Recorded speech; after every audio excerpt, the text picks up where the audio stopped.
Great, why don't we get started? So welcome to day 2 of the Links Symposium. Thanks to everyone for your participation the first day. Just to let you know, we had over 470 unique individuals participating on the first day. So I think that's really impressive, great turnout. And let's continue with great discussions for today.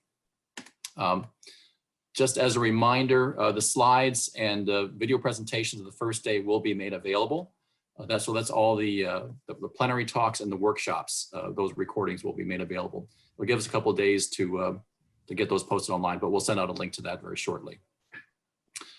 Just a reminder for today, just to keep the good discussion going, make sure to enter your questions in the Q&A box during the presentations. And as far as the what's on the agenda for today, so in the first session this morning, I think you'll be hearing a lot more details about some of the things that were touched on yesterday. And then, we'll hear more about work from people outside the Links Consortium. And then just one final administrative announcement. Our last session of the day, session 6, I think right now scheduled to start at 4:30. We're going to delay that by 10 minutes, so it'll begin at 4:40. The preceding session will still end at 4:30, but we'll put a 10-minute gap between those two, just to let you know. And we'll send out a reminder of that later on this afternoon. So I think those are all the sort of administrative announcements that we had for this morning.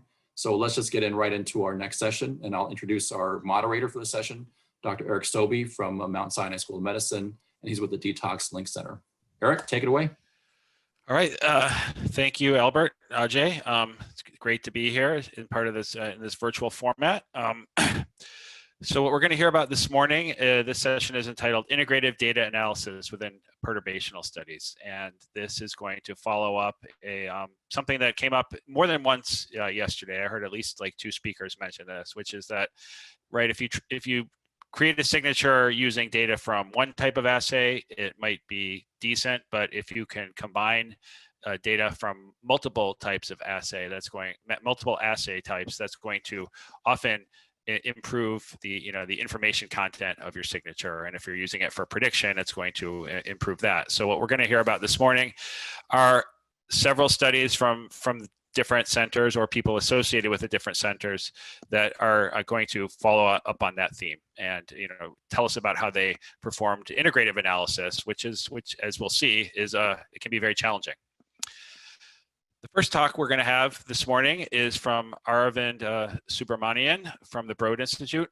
And Aravind is going to talk about large-scale gene expression compendia from links and connectivity map, computational approaches, tools, and challenges. So take it away, Aravind. And real quick, before Arvind pulls up his slides, I just wanted to remind everyone that you can use the Q&A button at the bottom of your screen to submit questions during these presentations. At the end of each of the sessions today, we will have a dedicated Q&A session where we will go through these questions, but we encourage you to submit them as they come up.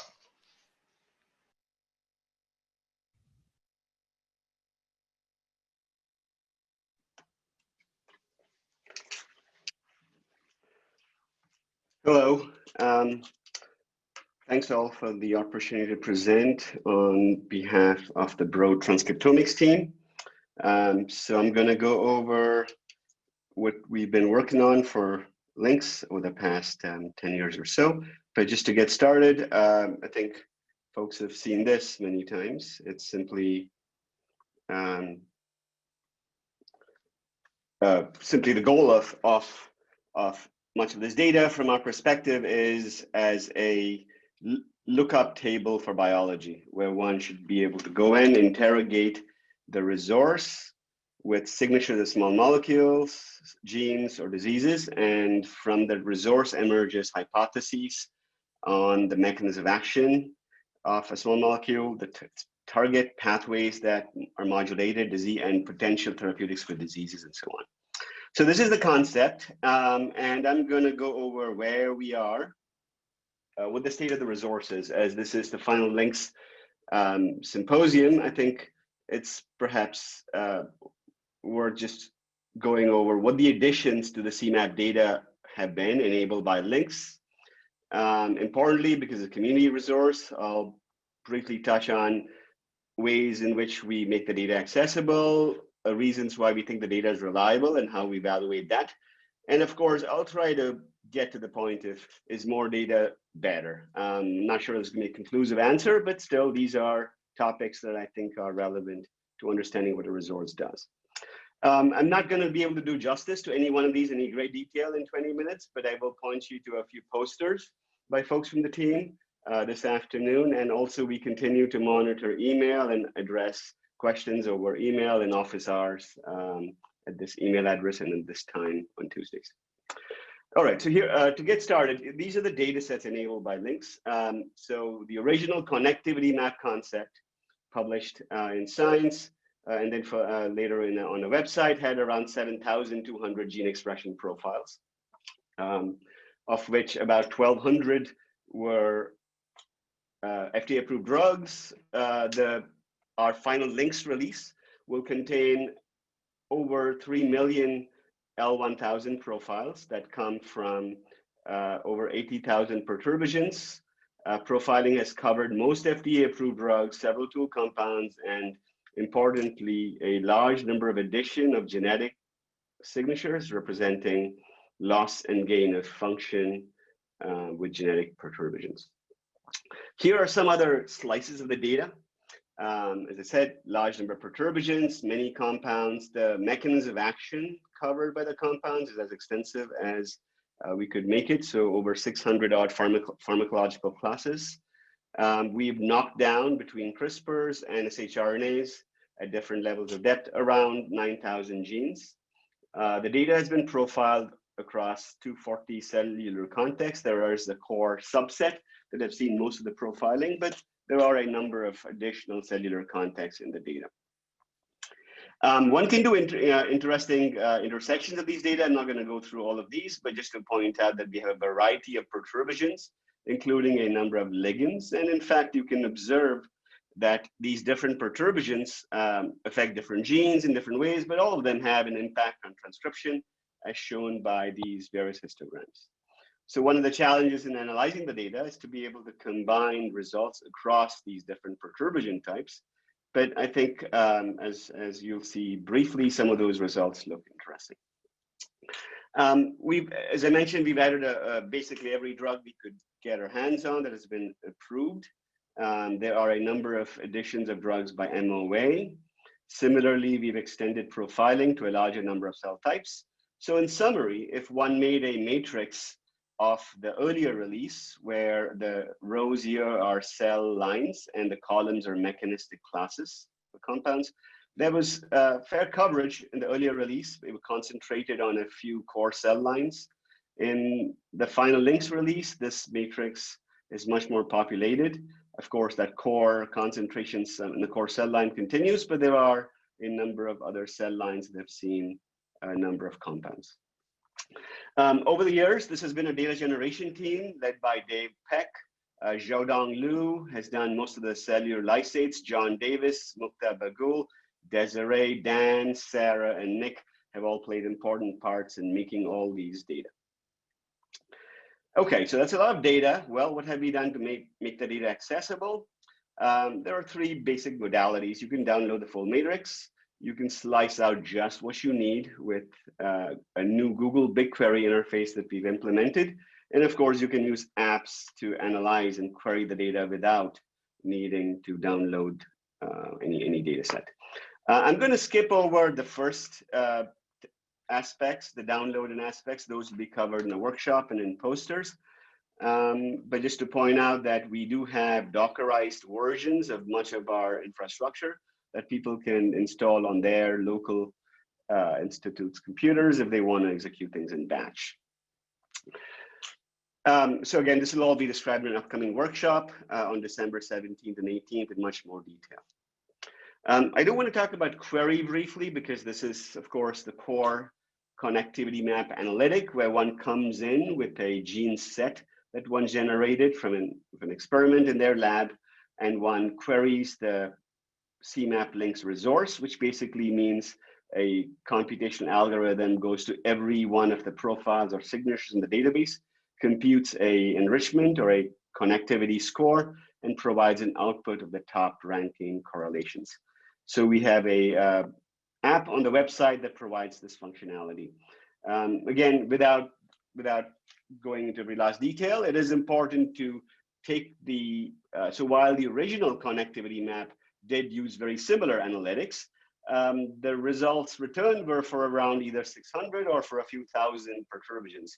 Here, the ranked list is not 400K, this is an old slide, it's about 3 million. So there are a number of things one would need to do to make sure one adjusts for different cell types, for different perturbation types, and also provide higher level tools to help people interpret this long list of perturbations that emerge. Methods that we've used include collapsing results into what we call pharmacological classes, as well as various modes of pathway analysis. Just to point out that this is, technically profiling, acquiring 3 million profiles can be quite intensive. So in addition to the user interfaces, we provide APIs that allow computationalists to download the entirety of the result and apply their own post-processing so that you might have alternate interpretations of the ranked list that comes out of the analysis. This software has been developed by Jacob, who's led the software group for a number of years, assisted by Caden, Jenny, and Josh. Much of the UI has been designed by Bang Wong and his team, including Maria Khan and Andrew Tubelli. All right, so that's a lot of data, and hopefully people can access it, but well, is the data reliable? So what are our approaches been to credentialing the data, both technically and from other perspectives? So from a technical perspective, we've looked at this data many times, and we think the ability to measure these 1,000 genes reliably is very high. Here are some snapshots of that. We see high technical correlation among replicates. We can often detect a particular probe that we've knocked down with an shRNA or a genetic reagent, which is what you would expect to validate the probes used. And we see notable correlation between L1000 and other platforms, including RNA-seq. But that doesn't mean there aren't any problems in the data. Folks over the years have identified a number of issues that all need to be accounted for, including the fact that this is a high throughput format and maybe cell types were not completely optimized. That's possible. Inference models, while we did build an inference model with large training data sets, it still might not apply to every cell type that is out there. So those continue to be confounders. There are, of course, even though we profiled over 80,000 perturbations, there are many compounds or genes that simply don't give much of a signature, and being able to detect that is important so that one doesn't confuse a result with things that were weak, and so on. So briefly, we have an automated pipeline that computes a large number of QC metrics. We've then built an automatic labeler that uses a training data set to identify particular characteristics of these QC metrics to flag individual profiles that should be failed for any number of reasons. We then compare replicates, and end of the day, we label every signature we've made with what we call a HiQ metric that represents our belief that that signature and its constituent profiles were of adequate quality for future analysis. Of course, some of these thresholds are a matter of taste, so it's important to recognize that we pick some thresholds and others should, computationalists should assess what thresholds they should use. As I mentioned, not all perturbation profile even give a signature, so we have methods to establish whether there was an activity detected at all. So we call this a transcriptional activity score that basically evaluates the number and magnitude of fold changes induced by a treatment. In this example, you can see the TAS by a control vector is kind of marginal low, while as you would expect for a treatment that induces changes, the TAS is much higher. So one can use this TAS metric to identify data that is self-consistent. So again, the topic here is how you use a lot of data. How do we know if it's any good? Well, one trick is to ask if a given compound's profile is consistent across the multiple doses in which it was profiled. So in this example, this compound would probably be shows a nice dose response across multiple cell lines. Some of these are, of course, more selective. They don't show every cell line, but the point is you can use these kind of patterns to both establish whether you properly pick conditions for profiling a compound, in this case, perhaps not. But also credential a compound, because if you observe a dose response, maybe you got a good signature of that compound.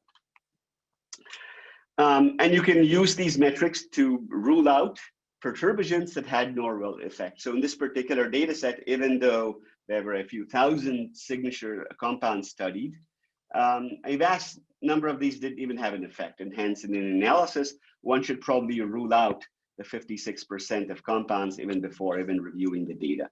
So this is another metric we superimpose on the data matrix that people can use in their analyses of these data.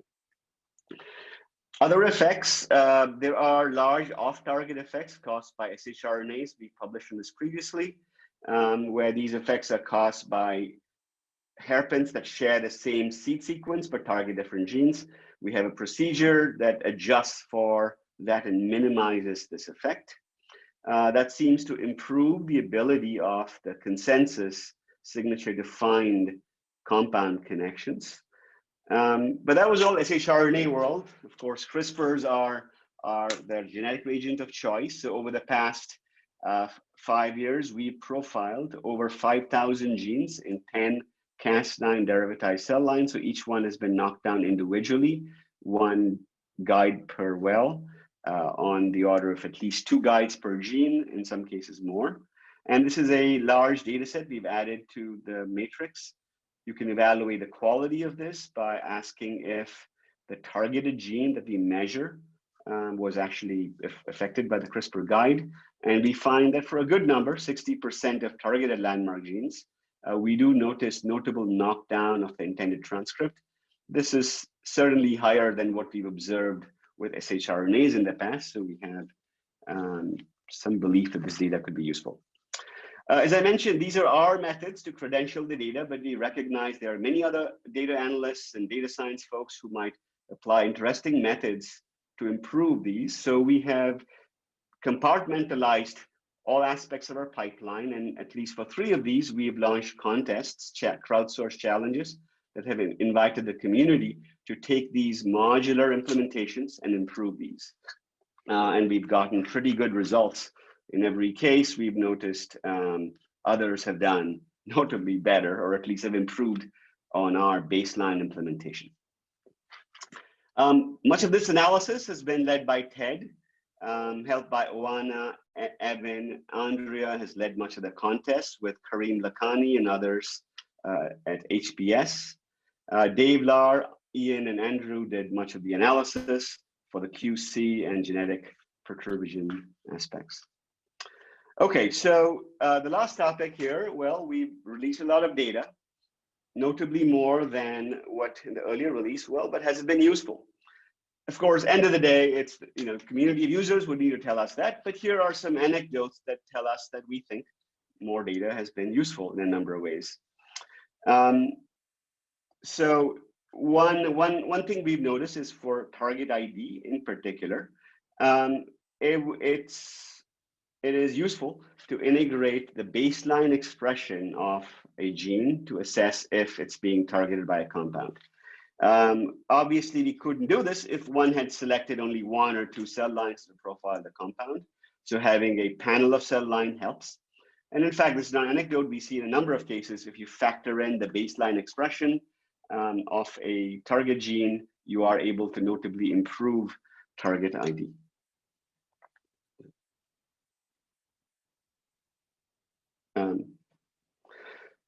Cellular context, there are a number of examples where BTK inhibitors and other compounds, we see effects only in particular cell types. You can actually see this even more systematically when you combine this gene expression data with cell viability data. You'll see a poster on this by Rajiv this afternoon, but basically what we're observing is that early transcriptional changes are much more profound in cell lines that are sensitive to a compound, meaning die as measured by cell viability assay, than cell lines that are not sensitive. Again, this points to why profiling these compounds of a wide diversity of cell lines would be useful to identify what the on and off target effects of these compounds are. Just as with compounds, we are noticing that CRISPRs are very context specific. There are a number of genes. This matrix, can't see very well, it's much more sparse. What it shows is that many of these genes have little or no impact in many cell lines, but they have an impact on a subset of the 10 cell lines. There are, of course, some genes that show up in every cell line, but there are a number of, majority of genes are far more specific.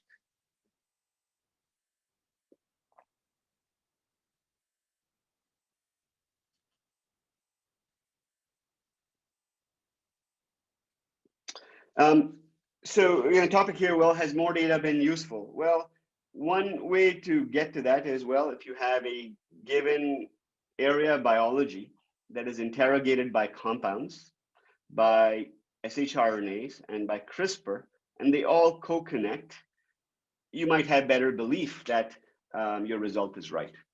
Of course, that needn't always be the case. There are important biological reasons why this might not hold, but when it does, you might be impressed. So this is another way to read your way through 3 million profiles. If you're looking for the strongest signals, you can look for data that is most internally consistent, admitting that would omit some interesting things, but what you find could be real. Another approach to asking if all this data has been useful and reading your way through all these results is to first acknowledge that even the top 1% of strong connection in this new data set provides hundreds of potential hits. So how does one actually prioritize? These scores from a correlation perspective they differ in decimals of, so they're not really that different statistically. One approach is to integrate this with other assays. This is, of course, a lot of what LINCS is about. We have, and of course, many others have suggested that getting these multi-dimensional data, both from cell viability or imaging and so on, would be useful. We have worked with folks at the Broad Institute to augment the LINCS L1000 data with interesting cohorts. So both the L1000 and the proteomics data were LINCS funded. We've then worked with folks in the imaging platform and in the PRISM cell viability group to increase to enhance these data sets so that there is a nice cube that can be analyzed across many thousands of drugs, at least as if you consider the overlap between L1000, PRISM, and cell morphology. There are almost 1,500 compounds, drugs that have been profiled consistently across these assays. Phosphoproteomics has a subset, it's more expensive. Okay, much of this analysis that I presented has been led by Rajiv Narayan with help from Naveed Dayanati, Ben Vedin, Marek, Joe, and Lev. And we've had important collaborations with Jake Jaffe, the proteomics platform at the Broad, and Carpenter and Shantanu Singh on integrative data and assays. So I want to end here by saying that this has been over the past 10 years or so, there have been a large number of people who have contributed to this effort. And thanks to all of them, and thanks to the LINCS Consortium for the generous support over the many years.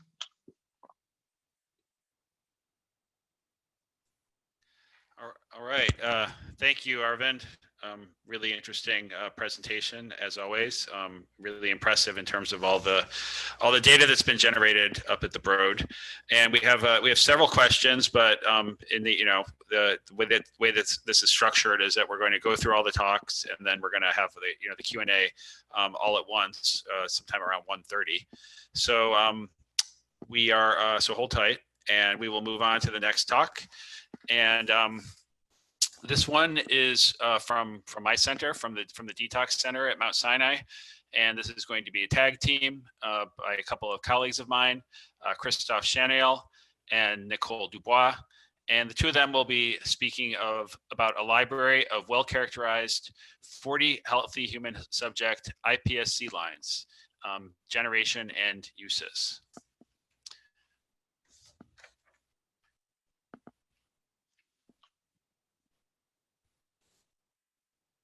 Can you hear me?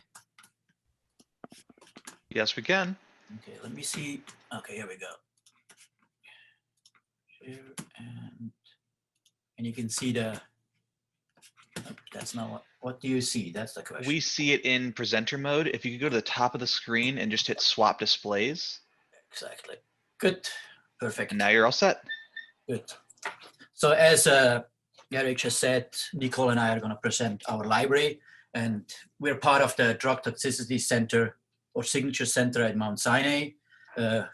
As Ravi mentioned yesterday, we're primarily focused on cardiotoxicity using tyrosine kinase inhibitors. So the first question is always, okay, we need cardiomyocytes. Where do we get them from? And we decided we're going to use cardiomyocytes differentiated from human-induced pluripotent stem cells. So to get iPS cells, we could approach it either three ways. We could either get samples and make iPS from patients who actually have known cardiotoxicity. That would be ideal because we know those patients will show something if we do the drugs. The problem there is that we probably won't have the numbers of patients that we need to show anything statistically significant. We might get we might enroll one person who has doxorubicin toxicity, another person who might have trastuzumab toxicity. So that's that we discarded. Another way to go is just use already existing iPS lines that are sort of classified as normal. We decided against this, and I'll come back sort of a little bit why. So the third way, and that's the approach we took, is actually to make iPS cells from clinically healthy human individuals. And that's what we did. And the reason why is really when we started this, it didn't really exist. I think it still, except ours, probably doesn't really exist at this point. And we also wanted to be racially and ethnically diverse library. So what people have commonly used is iPS cells that were either, if people are doing like a disease modeling, then you go in and make iPS cells from someone who is non-symptomatic, doesn't have the disease. Most often that's a close relative. Or people have made, or what they call normal iPS is either from people who are self-declared normal or have no medical disease history. So we approach this quite differently. And there's other reasons why you want to use pluripotent stem cells and derive cardiomyocytes, which you can grow in masses for some of these studies in vitro. In animal models, they don't necessarily reflect the pathophysiology of human disease. So how did we go about this? So we actually enrolled in total 96 individuals. 85 of these were clinically screened by clinicians here at Mt.Sinai. Of those 85, this actually gives 86. It doesn't matter, it's actually 86. So 44 failed the screen. And it's a very rigorous screen, and I'll come back what that actually is. And 42 passed. Of the 42 that passed, 40 were we took a skin biopsy, punch biopsy, and grew out fibroblasts. And then 40 fibroblasts were reprogrammed into iPS cells and characterized. So if you look, as I said before, we wanted to be racially and ethnically diverse. So here is sort of the distribution of the study participants of the 96 enrolled, which is pretty diverse. And but how do we go about actually clinically making sure that they're healthy? So we had several inclusion criteria. They had to be between 18 and 65 years of age, and we tried to enroll an equal number of males and females, that were ethnically, racially diverse to capture sort of the population. As I said, these enrolled subjects had to undergo a clinical health evaluation here at Mt.Sinai. There were a whole bunch of things we did. Physical parameters were taken. The physicians looked at the family history and the personal history and the medical records. They got an extensive cardiovascular exam. They also got an electrocardiogram. There was neurological tests, gastrointestinal abdominal exams, respiratory exams. Blood was drawn to test a whole bunch of parameters. And the patients also, or the subjects also underwent an HIV test. So exclusion criteria if there was anything normal in those tests, also if they had diabetes, myopathy, liver disease, if they had some kind of autoimmune disease, there was an upper limit of the body mass index, there was an upper limit of how much they could have smoked through their entire year, and a lot of more. And one criteria was also that they could not be on long-term prescription medication, you know, birth control or maybe an Advil, that was acceptable. So, and this is just a list of all the parameters that sort of were taken. There were of course more done, but this is sort of what we had. And this is also part of our data that is sort of released of all these 40 in our manuscripts, papers, and online. I'll get to that back in a bit. So this is sort of the main reasons of why people got ejected. Since we were heavily focused on making sure that our patients were normal, you know, had a normal heart function. So you can see that a lot of the patients got excluded because they had an abnormal EKG. And that was sort of determined by that the electrocardiogram that the machine gave had to be normal. So many of these patients actually, or many of these subjects were then looked at by interventional cardiologists and electrophysiology people, and most of them had sort of a slight variant, but nothing to be really afraid of or alarmed of. And you can see sort of the others. So some had anemia, body mass index, some were a little overweight, I guess, as well. And they could see, so even so, we recruited individuals, and we sort of, before we enrolled them, we were sort of thinking, oh, are you healthy? You know, do you know of anything that you had? Everyone said no, but this is actually one, and this is the most severe case of, and they had to go an electrocardiogram. You see actually on the left side, you see a subject that was selected and where we made an IPS from. On the right hand side, you actually see one person that came through and what was evaluated actually, of course, didn't get selected because that person had a left ventricular hyperbradycardia. And actually turned out that person, upon follow-up testing by the heart clinic here at Sinai, actually was found to have a bicuspid valve. So even so, the person did actually know, we actually found for this particular individual something that might be later in his life he has to take care of and then look at. So that's it. So if you look at the 40 subjects that we actually made iPS cells from, this is sort of the racial diversity, male, female. So we get most of them are classified as white, Caucasian. We have black individuals. Actually, something is wrong here, but no. So yeah, we don't have even so we had, I think, one female black person that was enrolled. That person was not qualified. But we had Asians, and in male we have all whites, blacks, and Asians. If you look at the distributions of our 40, we had 22 males and 18 females qualified for actually skin biopsy and iPS generation. The age range, you can see it sort of drops off the older the individuals get that we had. So we only had, even so we tried to enroll way more individuals that are 40 plus years old. Most of them, they just didn't pass our health evaluation, except those threes. Actually, one person passed, but was actually older than 65. So the physicians didn't let us enroll her. And you can see sort of the average age of our males and females is about 31 years, 32 years. So it's a pretty balanced library that they actually have.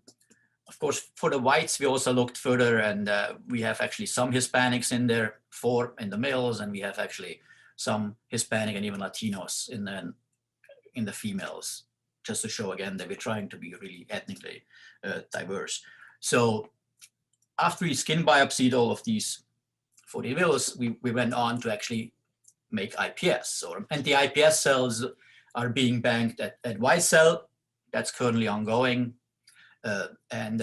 We did a whole bunch of characterization, classical stuff that we do for our iPS cells. Is we made sure they had a normal karyotype, which actually all except one subject iPS lines. We didn't get any of the lines or clones that we tested were karyotypically normal. So we went actually back and checked the fibroblast, and the fibroblast had actually that karyotypic abnormality already. So that can happen. You know, we checked with the cytogenetics people, and they sort of said there's nothing known about this particular cytogenetic abnormality, but one person had it. So we did authentication of the lines, because as everyone who makes these lines, they know that mistakes can happen, you know. So we did a short time repeat authentication. We compared each iPS clone with the STR of the parental fibroblast lines to make sure they were actually those.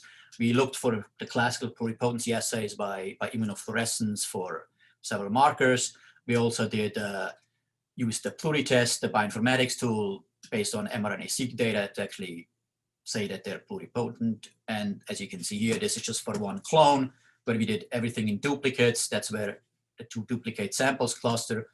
What you see here on the lower right corner are the pluritest scores and the novelty scores of 60 unrelated fibroblast lines.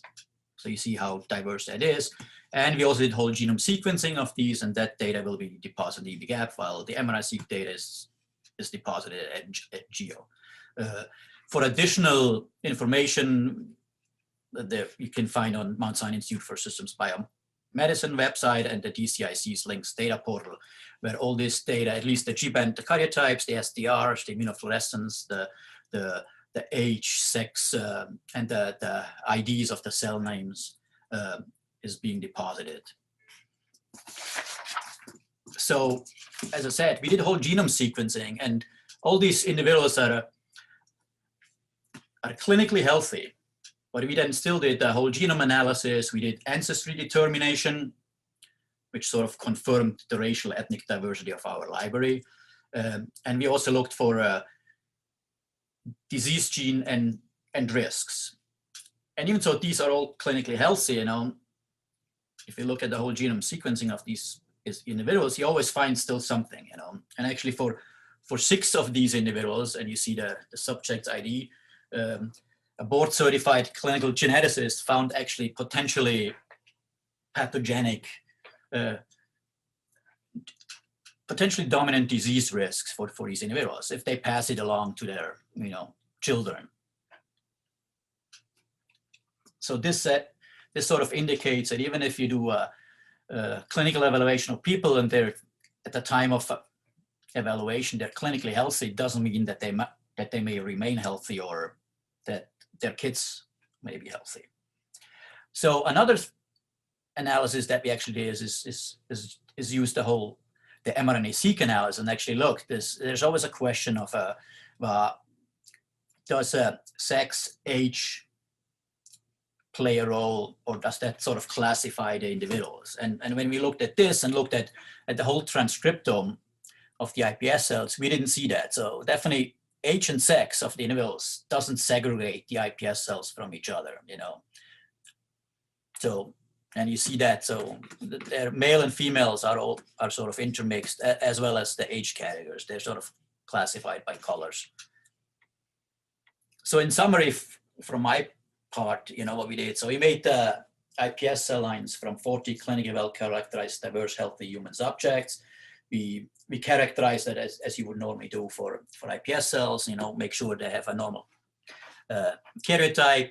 We authenticated them with short tandem repeat analysis and compared them to the fibroblast lines to make sure that there was no mix-up, which of course they were, but we did this to make sure that that doesn't happen. We did the immunofluorescence for several pluripotency markers. We did the mRNA-seq-based pluritest, and we did whole genome sequencing and did the based ancestry analysis and looked for disease genes and variants. And we actually published the preprint on bioarchives just recently. And with that, I'm gonna hand over to Nicole. I need to stop share.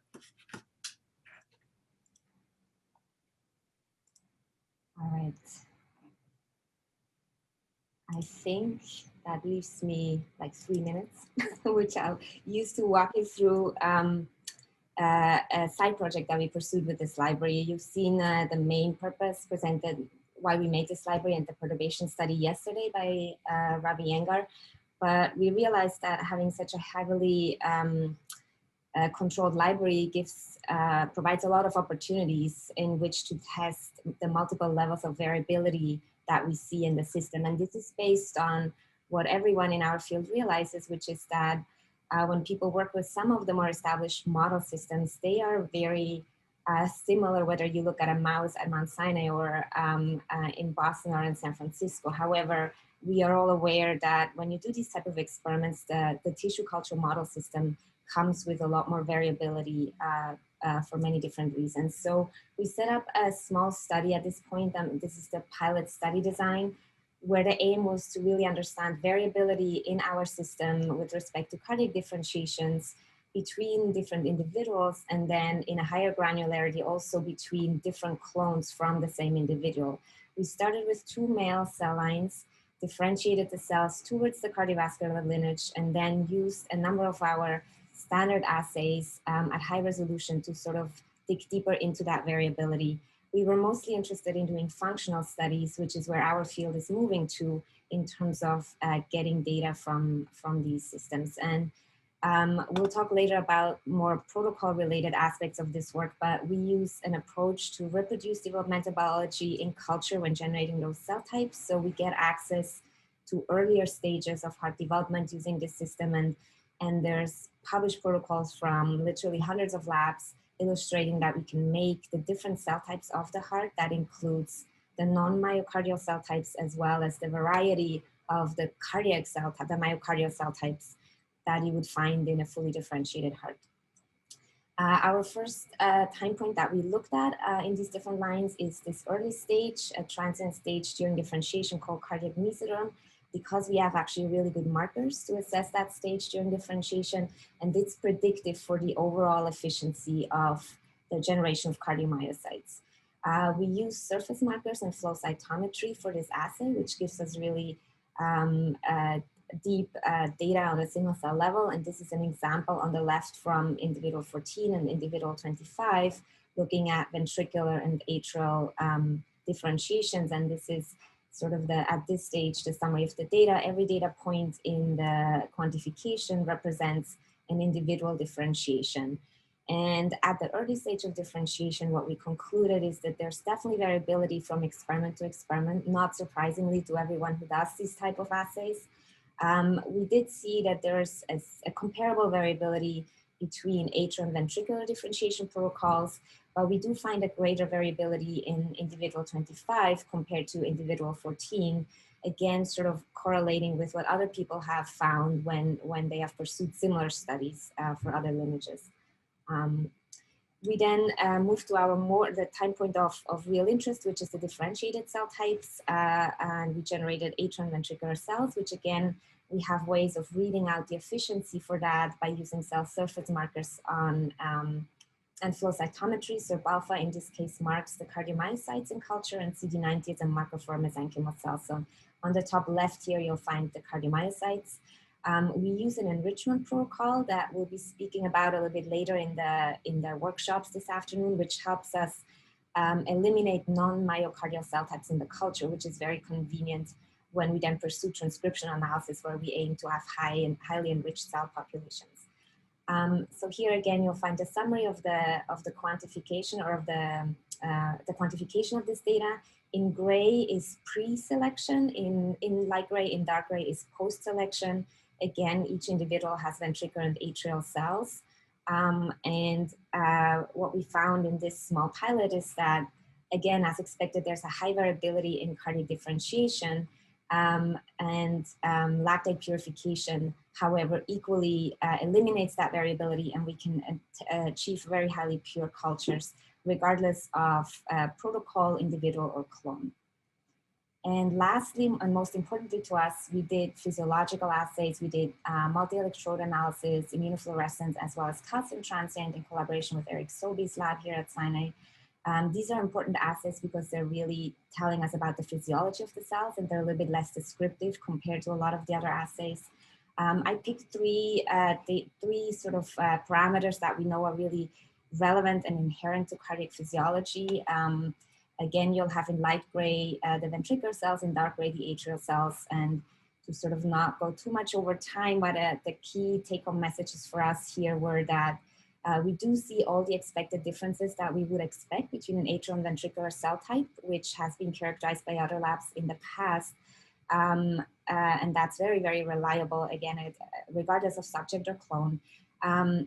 What was interesting for us to see, and a positive along this line, is that when you look at variability between different experiments, and I should clarify, each color represents an experiment and each dot an individual cell. So we were quite happy to see that while there is a lot of variability in the assays, the variability seems to span sort of across the experiments and doesn't cluster according to individual differentiations, which is important and is a positive in this assay. And what we also found, which wasn't necessarily studied before, is we find a lot more variability in ventricular cells compared to atrial cells, suggesting that the current protocols generate the more homogeneous population of atrial cardiomyocytes compared to the ventricular protocol.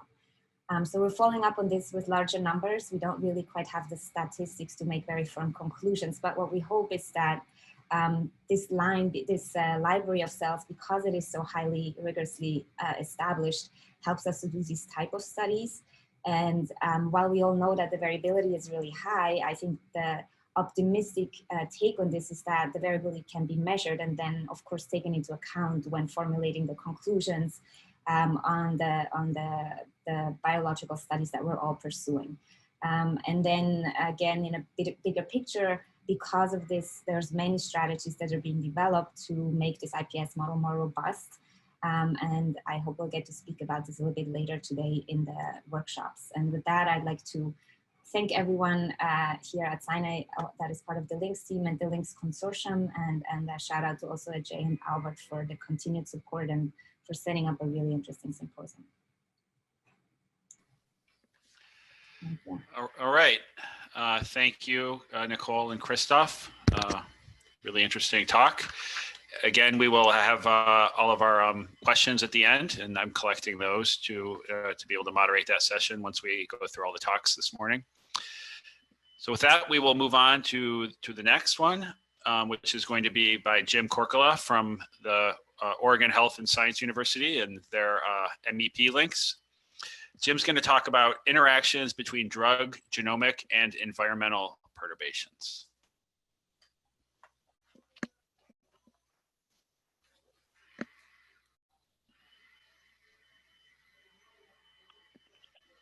Hi, thanks for that, Eric. Can everyone see my screen? We can see it, but you're not in, there you go. Well, now you're in presenter mode. Yeah, if you could go to display settings and there you go. Perfect. Yeah. Looks great. Excellent. Okay. All right. So thanks, Eric, for the introduction. So I'm going to tell you today about some of the work that our group has been doing, looking at how the microenvironment impacts the phenotype of cells. And specifically, we're going to talk today about some drug interactions. So from our perspective, you know, like many other cancer researchers, we're interested in the phenotype of cancer cells, be that therapeutic resistance, proliferation, differentiation state. These are all things that we've looked at. And since I'm going to talk about drug resistance, I'll give you examples of that now, where many targeted agents show initial efficacy, but resistance ultimately develops. And people have spent a lot of time and effort looking at multiple mechanisms to identify things that might confer resistance. And so some of the examples of that are shown here. You can see things like EGFR mutations or BRAF mutations in lung and melanoma, estrogen receptor mutations also cause resistance in breast, and there are many other examples. And so those have been incredibly powerful and helpful in our understanding of the mechanisms of the action of these drugs and also resistance mechanisms. But it really only tells part of the story. And that's because the cells themselves don't live in a vacuum. They're exposed to a tumor microenvironment. And really, the role of the microenvironment in cancer cell phenotypes in general and therapeutic resistance and specifically has been understudied. There are examples, some of the work that Jeff Settleman's group did, for example, and some of the work that I'm going to be talking about today, as well as other groups. But for the most part, it's been largely ignored. And so really, it's the combination of the genetic events that have occurred within the target cells, those mutations and pathway alterations, receptor overexpression, integrated with the signals that those cells receive from the microenvironment that ultimately determine the phenotype of the cells. And so in order to interrogate this, we've developed a platform that was originally made by Mark Labarge at Lawrence Berkeley Labs when he was working with Mina Bissell, but we've now taken that and further developed it. And this is a platform we call Microenvironment Microarrays. And so the schematic is shown here. We take libraries of functional ECM proteins and we print them into well plates using robotics. These form little growth pads upon which we can culture cells. And when we add cells, we can also add ligands to these different wells. And so what you can see here are cells growing in one of these microenvironment microarrays, where each one of these spots represents a different unique combinatorial microenvironment. We do this in multiple wells across multiple plates. And so we're able to interrogate over 2,500 different unique combinatorial microenvironments between ligand and ECM. And so we can run this assay for a set period of time and then fix and stain the cells with whatever markers we're interested in. In this case, this is looking at differentiation state markers, different keratin markers in a breast cancer cell line.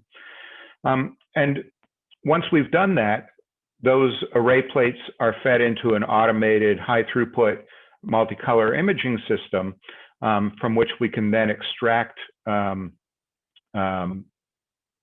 data that moves forward into our integrative analysis for network discovery. And there are a lot of people who've contributed to this, and I will mention some of them as we move on. So even though we're still working in 2 dimensions here, we think that we start to capture some of the functional factors that are made by different cells within a tumor microenvironment.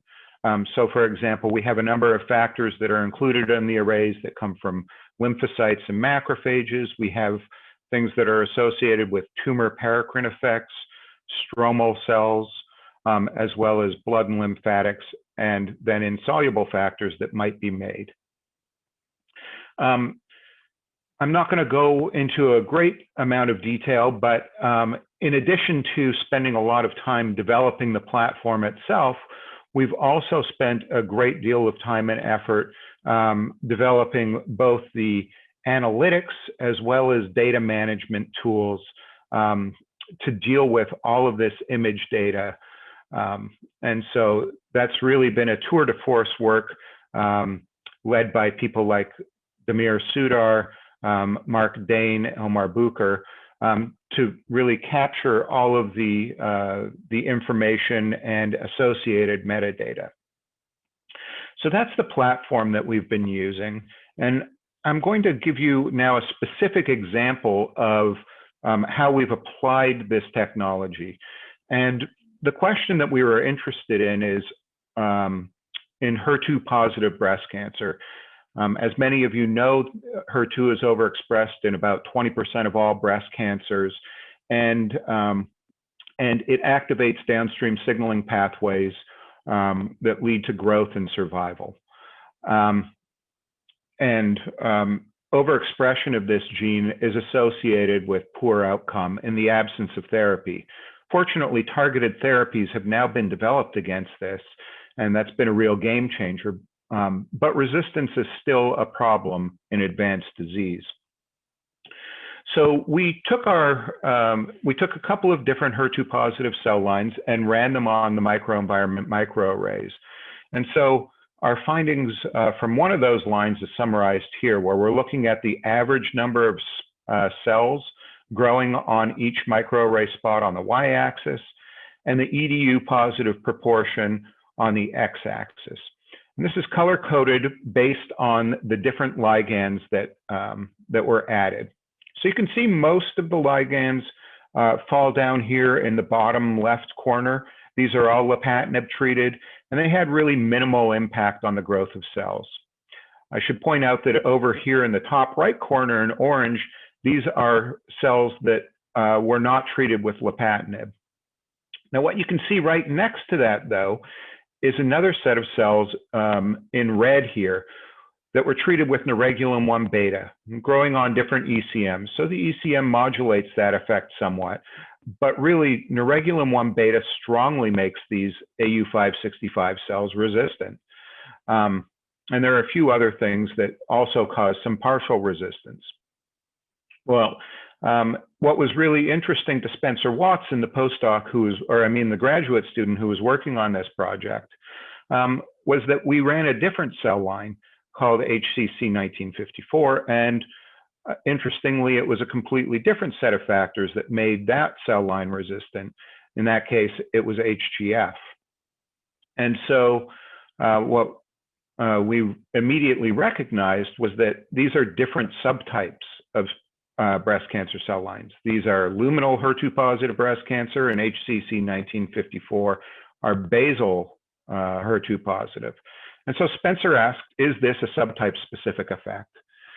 And so this summarizes a lot of validation data that Spencer generated, where you can see that the luminal cell lines here on the right, if they were treated with drug and neuregulin, neuregulin made them resistant, as shown in this heat map by higher cell number in red. In contrast, HGF had really minimal impact on the growth of these cell lines in the presence of drug. In contrast, in basal cell lines, we see that HGF strongly causes resistance, whereas neuregulin has really minimal impact in most of these lines.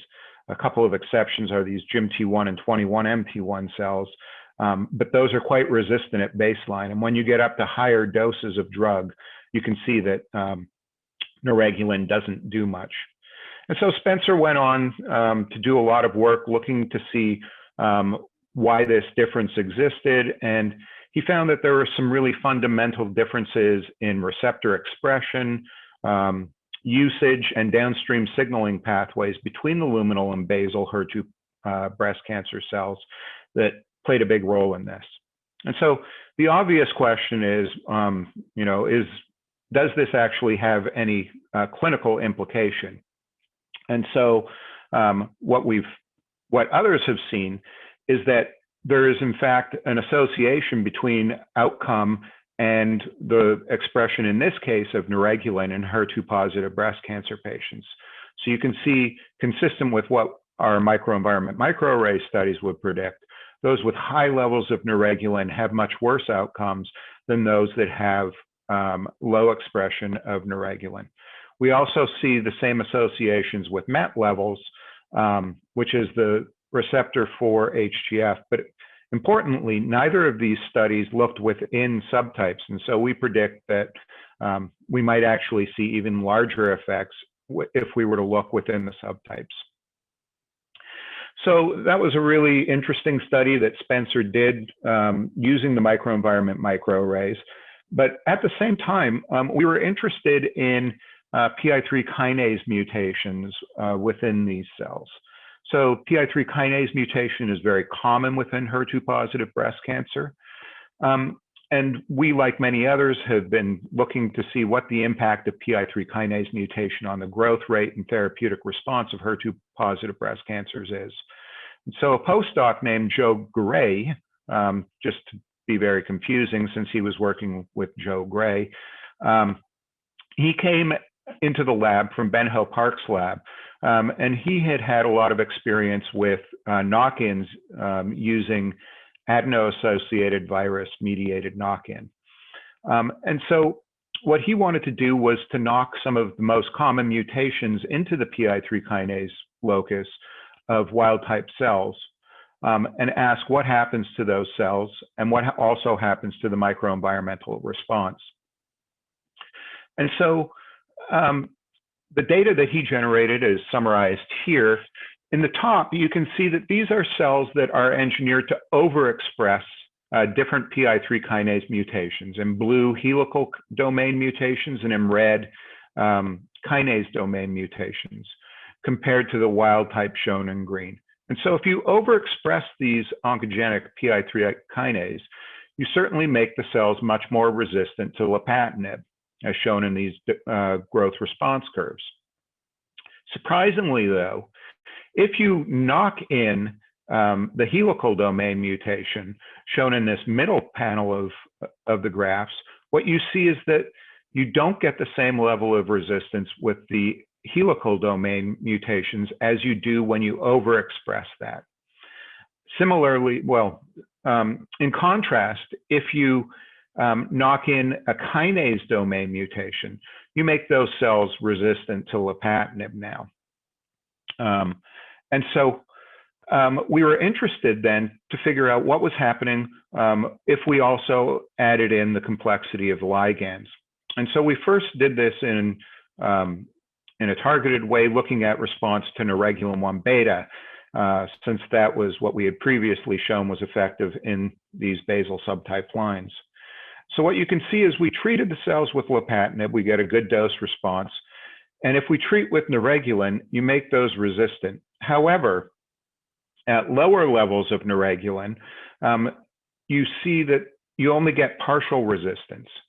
In contrast, in both the helical and kinase domain mutations, you can see that you maintain strong resistance to lapatinib, even in the presence of the lowest amounts of ligand.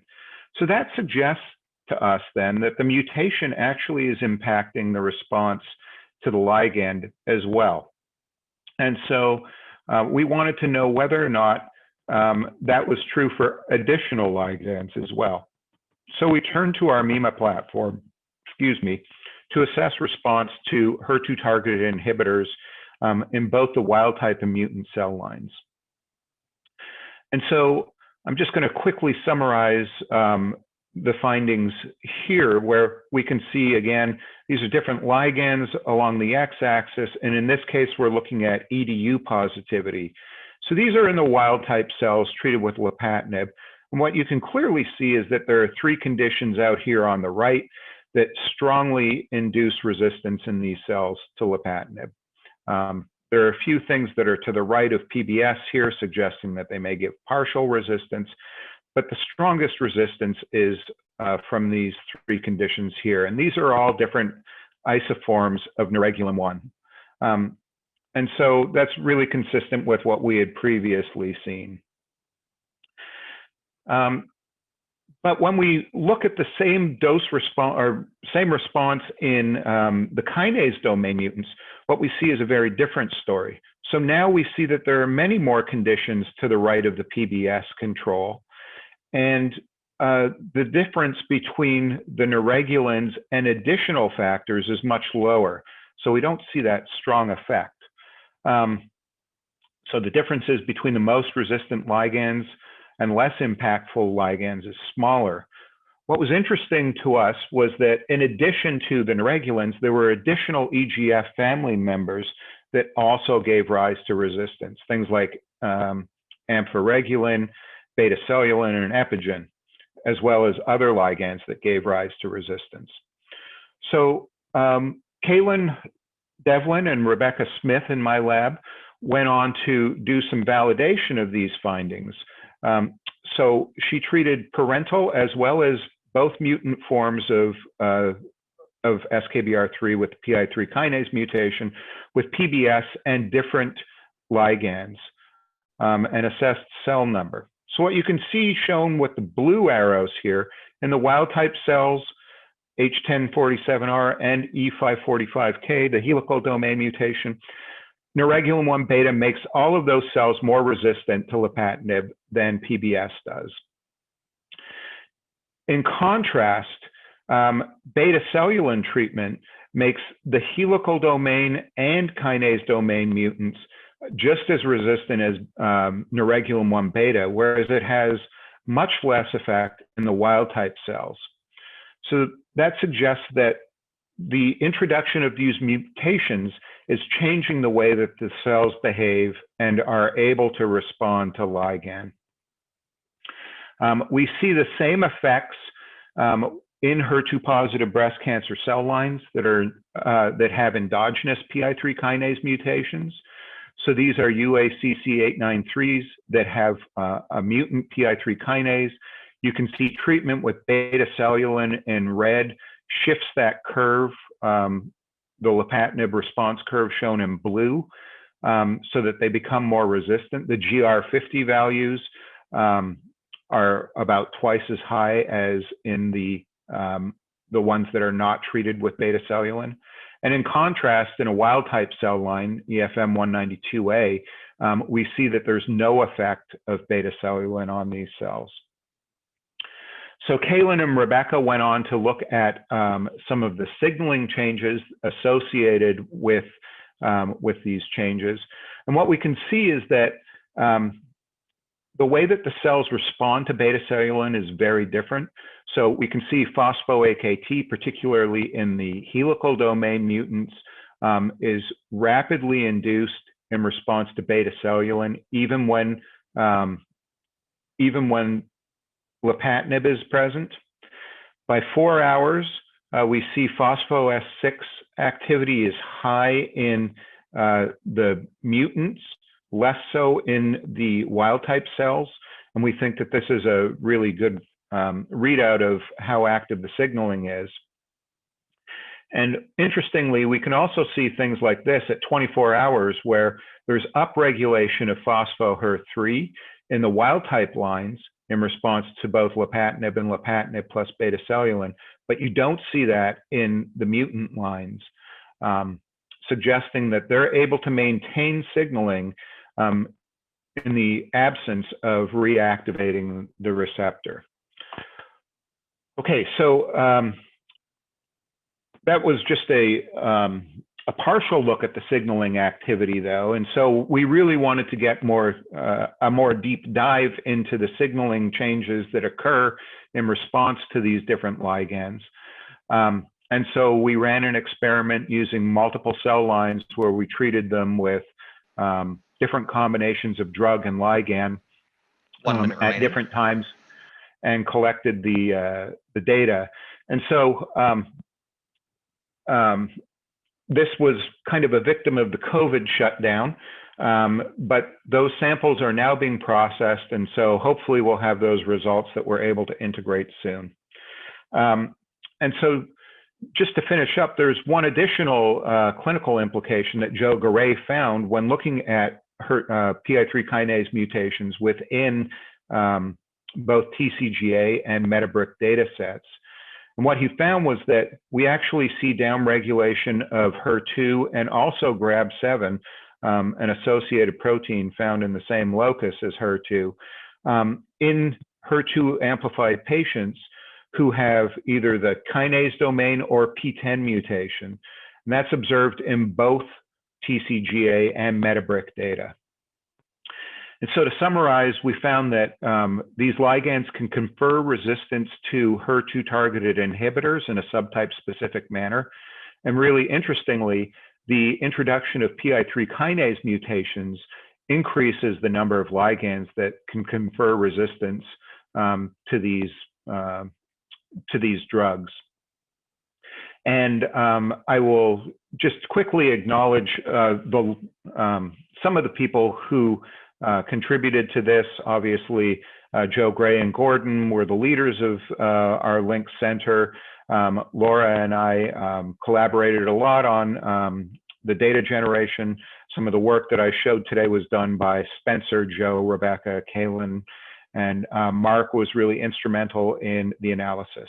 And I think with that, I'm probably over time, so I will end there and be happy to take any questions in the session later. Thank you. Okay, thank you very much, Jim. Excellent talk, and yeah, context matters. I think we all kind of know that intuitively, but it's great to see such a clear and compelling demonstration of that. The next talk we're going to have is from the Neuralink Center. This is going to be given by Dr. Leslie Thompson from UC Irvine. And Leslie is going to discuss data integration of multi-omic data sets to reveal disease signatures. A second. I'm trying to get my camera back on. Here, let me stop sharing for 1 second.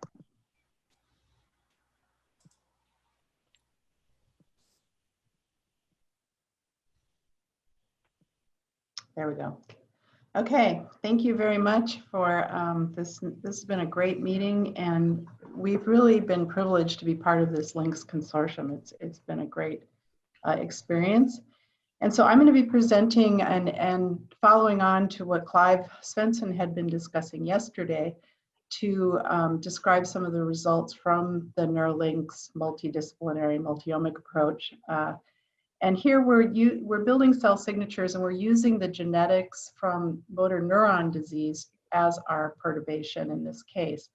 And this is a multi-site endeavor with Steve Finkbeiner, who has been leading working on robotic microscopy, single cell imaging over time, and also, as I'll describe later, work with whole genome sequencing.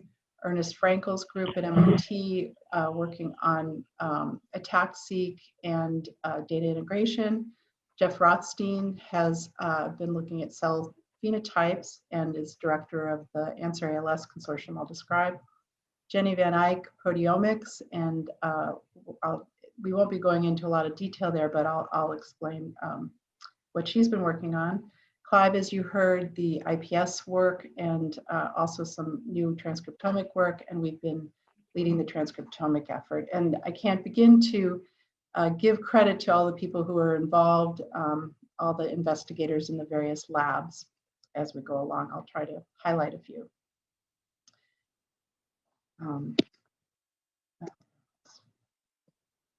Yeah.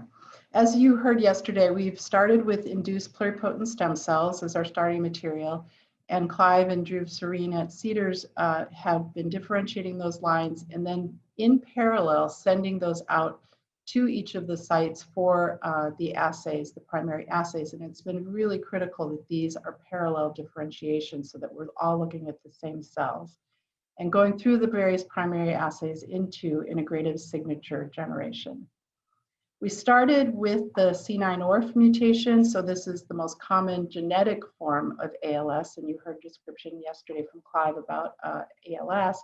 Most cases are sporadic, which becomes very important later for the answer work. But we thought we'd start with a very robust mutation to analyze. So we start with these primary assays. Again, beginning with a differentiation protocol that Clive described, which are motor neuron precursor spheres. So these are more mixed cultures, beginning with 4 ALS and 4 control, carrying out total RNA-seq, proteomics, which in this case is swath proteomics, where they use combination of data-independent acquisition and data-dependent acquisition, and really build cell signatures, proteomic cell signatures from those cells themselves. So what proteins are expressed in these motor neurons. And you'll hear a lot more description about this approach from Andrea Matlock in the poster session. And ATAC-seq in Ernest's lab, where we're looking at chromatin occupancy or open chromatin regions. And these are some of the individuals who've been involved: Ryan Lim and Jenny Wu in my group, Victoria Darnoff initially in Jenny's group, Pamela Milani in Ernest's group. And what we found and kind of expected was that we see primary effects in the cell lines and at the levels of the individual assays, but they don't overlap. The individual genes or proteins do not overlap. But at the level of the processes themselves, we begin to see, as we start to integrate these, we begin to see processes that are overlapping. And just to give an example, one of the questions, as you heard in other talks as well, is do these iPS cells recapitulate many of the findings that have been defined in vivo? And one of the key pieces in ALS is that there are splicing changes. There's differences in exon usage, differential splicing. And we found that to be the case in the iPS neurons with sort of different subsetting of the types of splicing differences across the various lines, and predicted RNA binding proteins that came up as being predicted to be differentially expressed or differentially regulated. And what was nice from this and showed sort of validation and reproducibility is that these same RNA binding proteins, these same categories and distribution across the categories were the same as what had been defined from postmortem material from ALS, both sporadic and C9 patients in Len Petruccelli's lab. So one of the goals for Neuralinks then is to use these primary assays and integrate the data in a network-based manner. So for instance, we can take RNA and ATAC-seq data, integrate those, and predict or infer DNA binding proteins such as transcription factors, take protein interaction databases and the differential protein expression, and build that. And Ernest's group has developed this tool called Omics Integrator, again, where they use network optimization to take protein-protein interactions, layer on the differentially expressed proteins, layer on these inferred transcription factors, and then find new networks and new protein interactions that can be inferred from this data and integrated from this data. So for example, we found with the C9 lines that this network approach yielded statistically significant networks. And this is done by Johnny Lee, who also has a poster showing exactly how this data integration is carried out. And we found that even with this very small sample size, so again, starting with just 4 controls, 4 ALS lines, there were significant networks that were identified and new protein interactions and new nodes that could be defined. And for example, here on the right is the extracellular matrix that we just heard about, how important that is. It seems to be very important also in for these neurons and in the brain. So we went on to perturb some of these networks. So taking those network nodes, used a fly model that Tom Lloyd's lab had carried this out, to then take about 120 different loss of function alleles and cross those lines with a G4C2, so the repeat expansion in a fly model, and see whether you saw enhancement or suppression of the phenotype. And build into that then some predictions about whether a change that we saw at the network level might be compensatory or causal. So for instance, if you had a gene or a protein that had been downregulated and you downregulate that further with loss of function, if that suppresses the phenotype, you anticipate that to be compensatory. If it enhances the phenotype, to be more causal. And so layering this on, saw that there were a number of compensatory pathways, a number of causal pathways, such as in RNA binding, RBPs and splicing, again, something that we would predict. And then transcriptional regulation might be compensatory. And one of the next things we did to ask the question, okay, this is a subset of lines that were differentiated.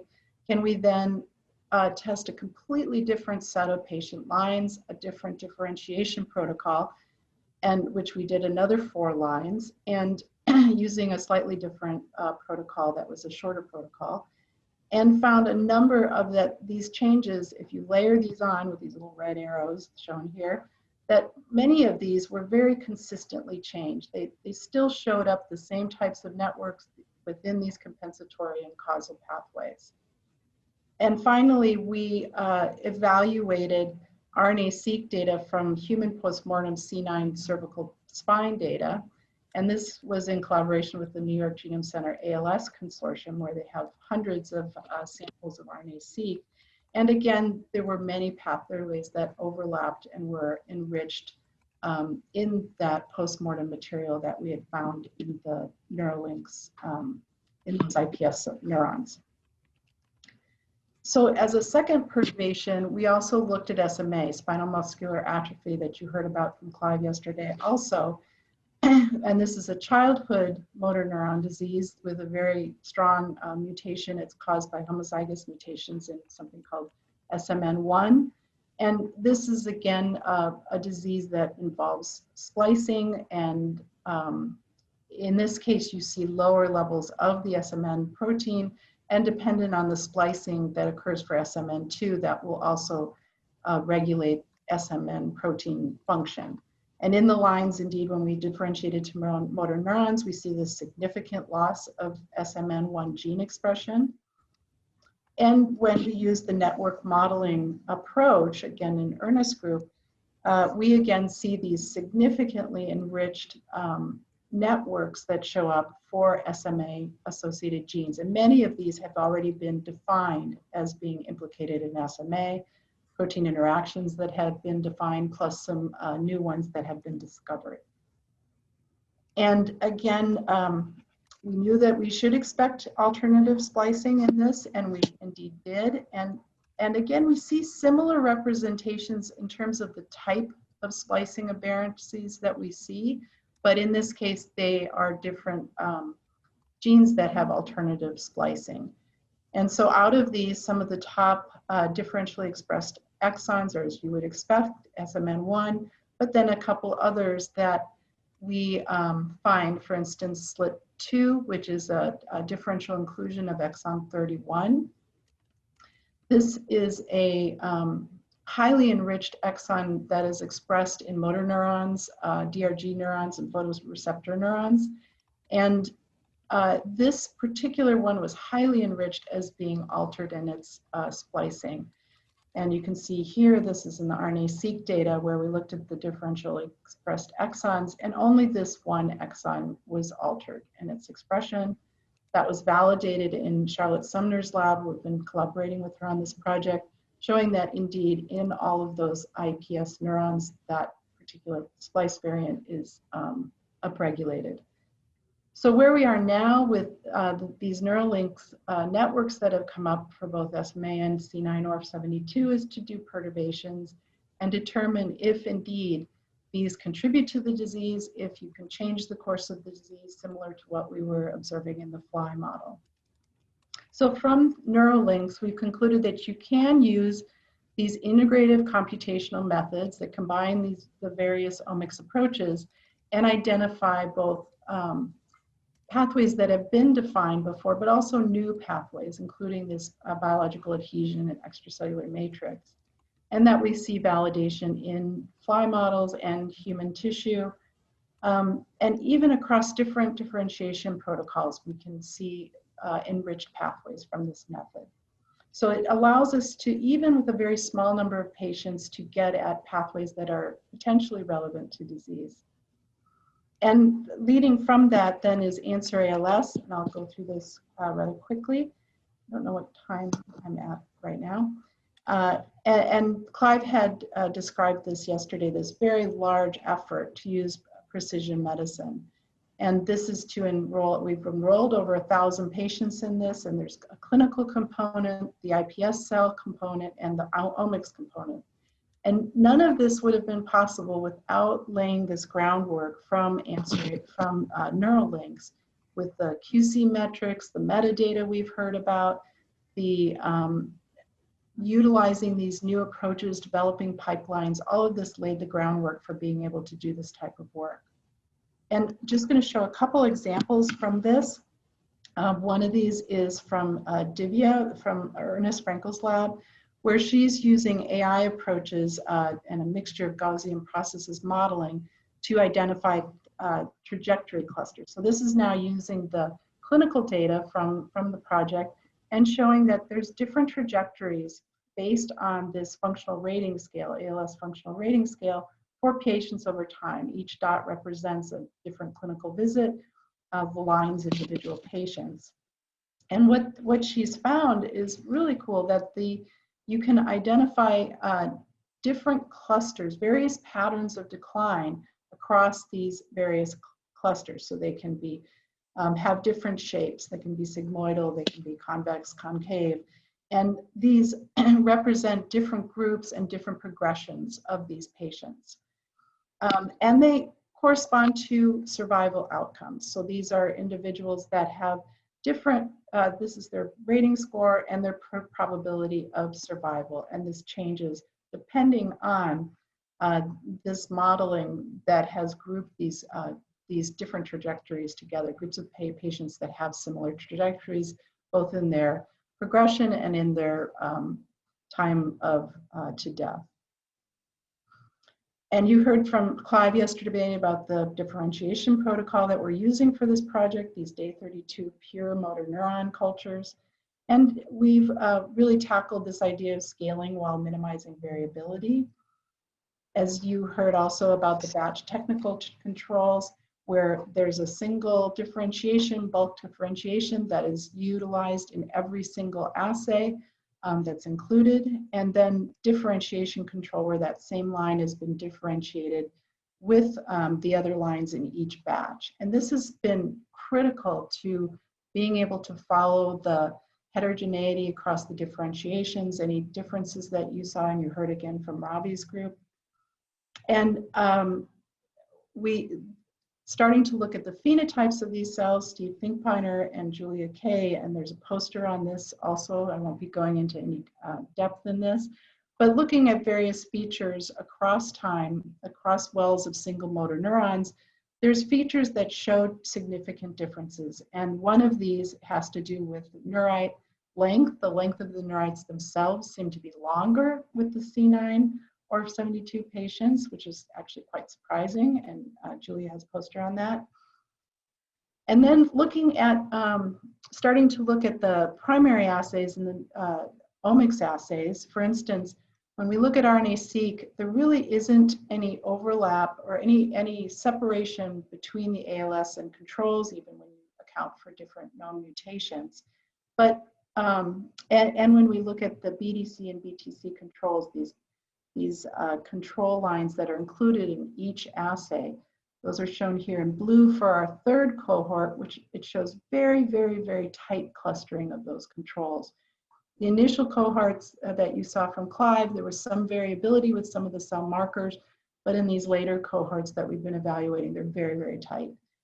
And one of the interesting things that has come up is this separation based on sex. So there's some variance that's just based on whether these are female or male patients that are iPS neurons.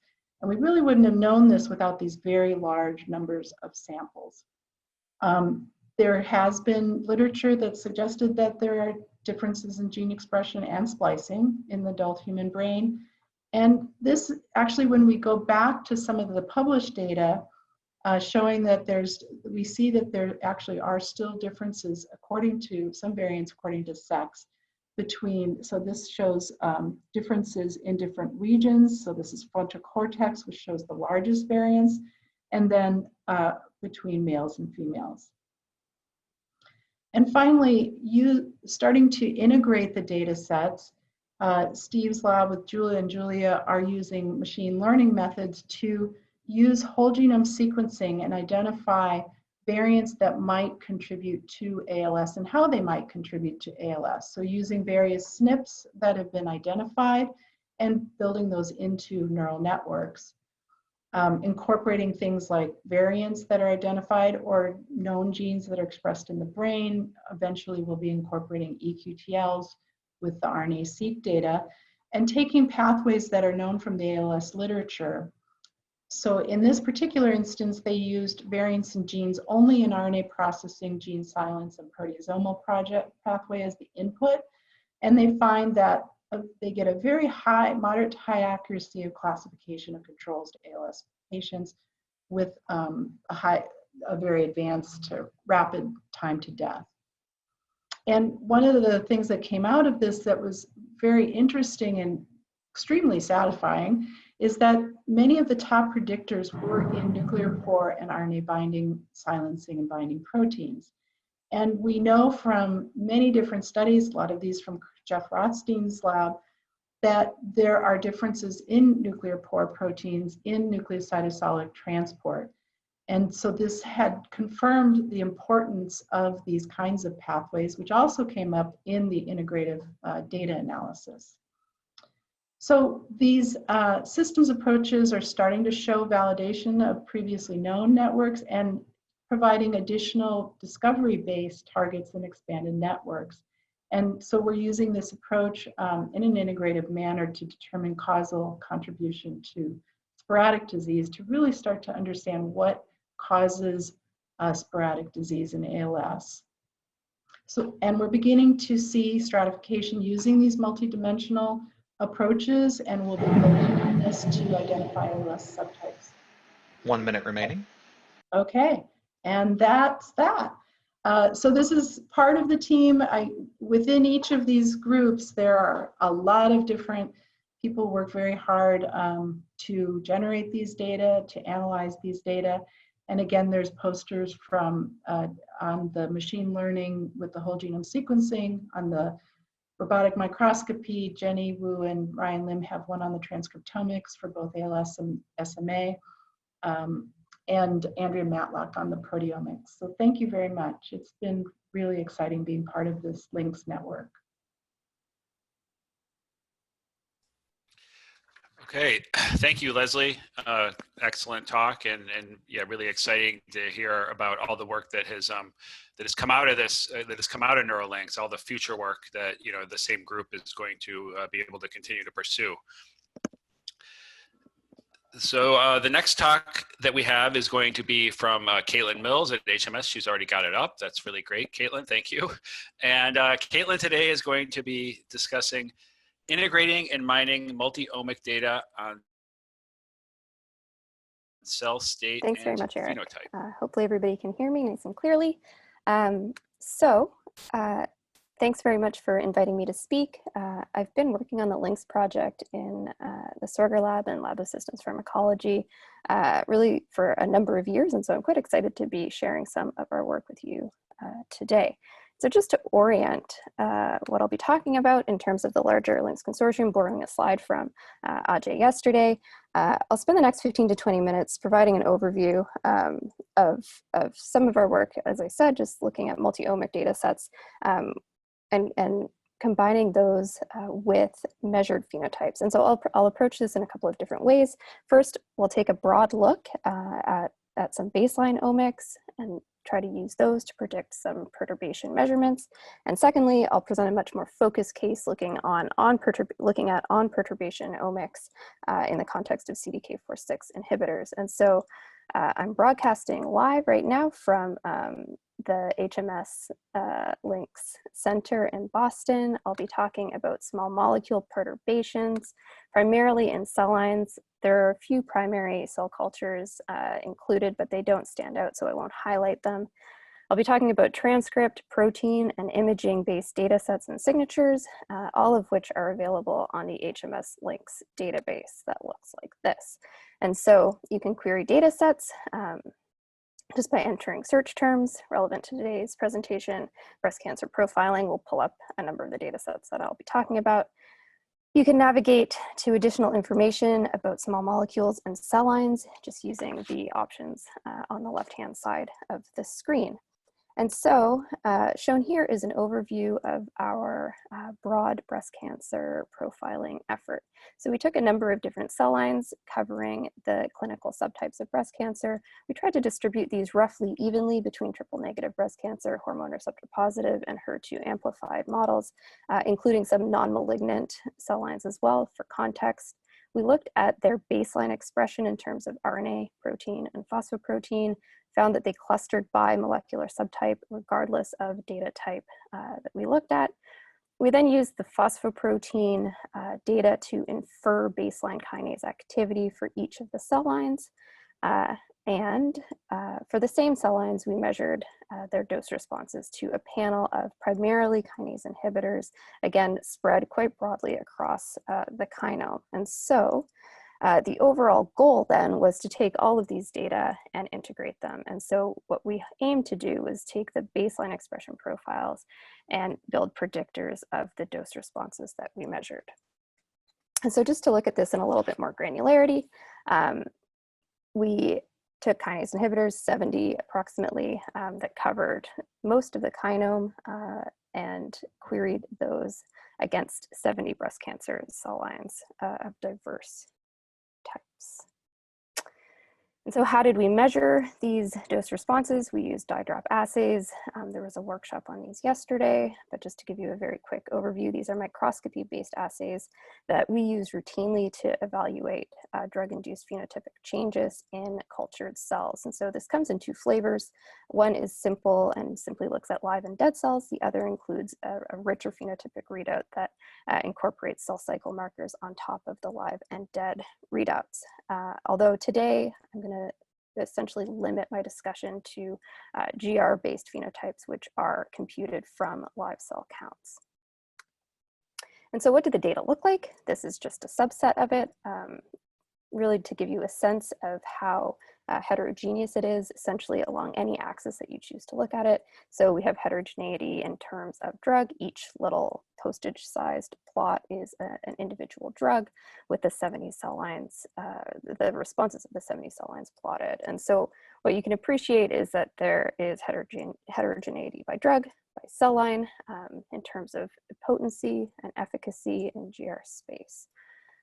And so what we do to kind of digest this data or boil it down to a single metric is look at the GR metric summary values. And so the area over the GR curve really captures the full essence of these responses,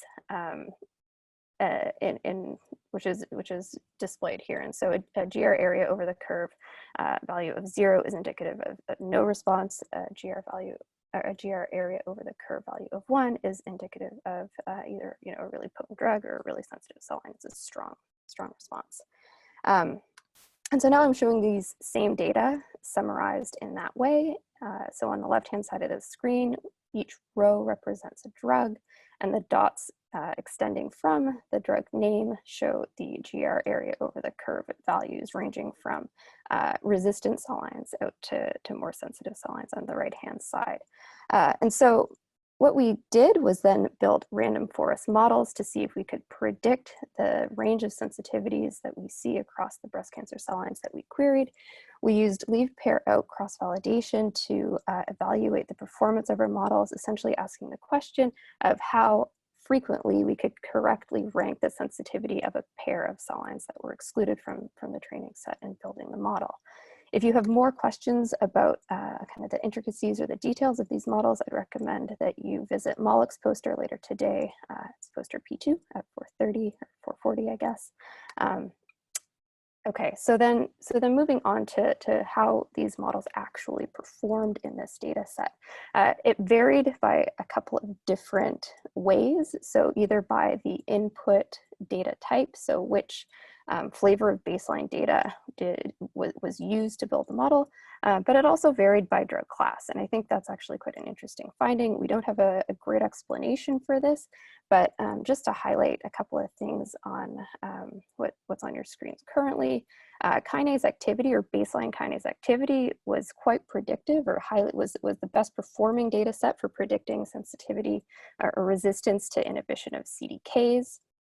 Whereas the converse was true for the PI3K, AKT, mTOR class of drugs, in which kinase activity performed poorly, and baseline RNA transcripts actually performed the best.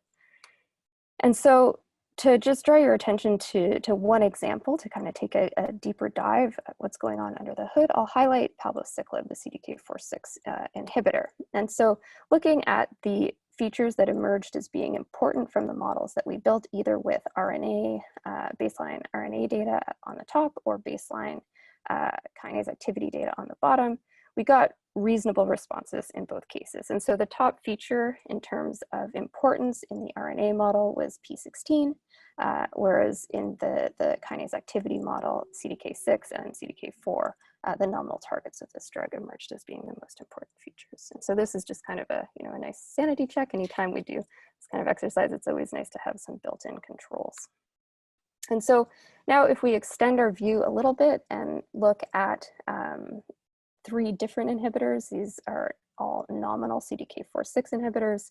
You can see a couple, again, of just kind of interesting observations here. And so model performance was generally better for palbociclib and ribociclib.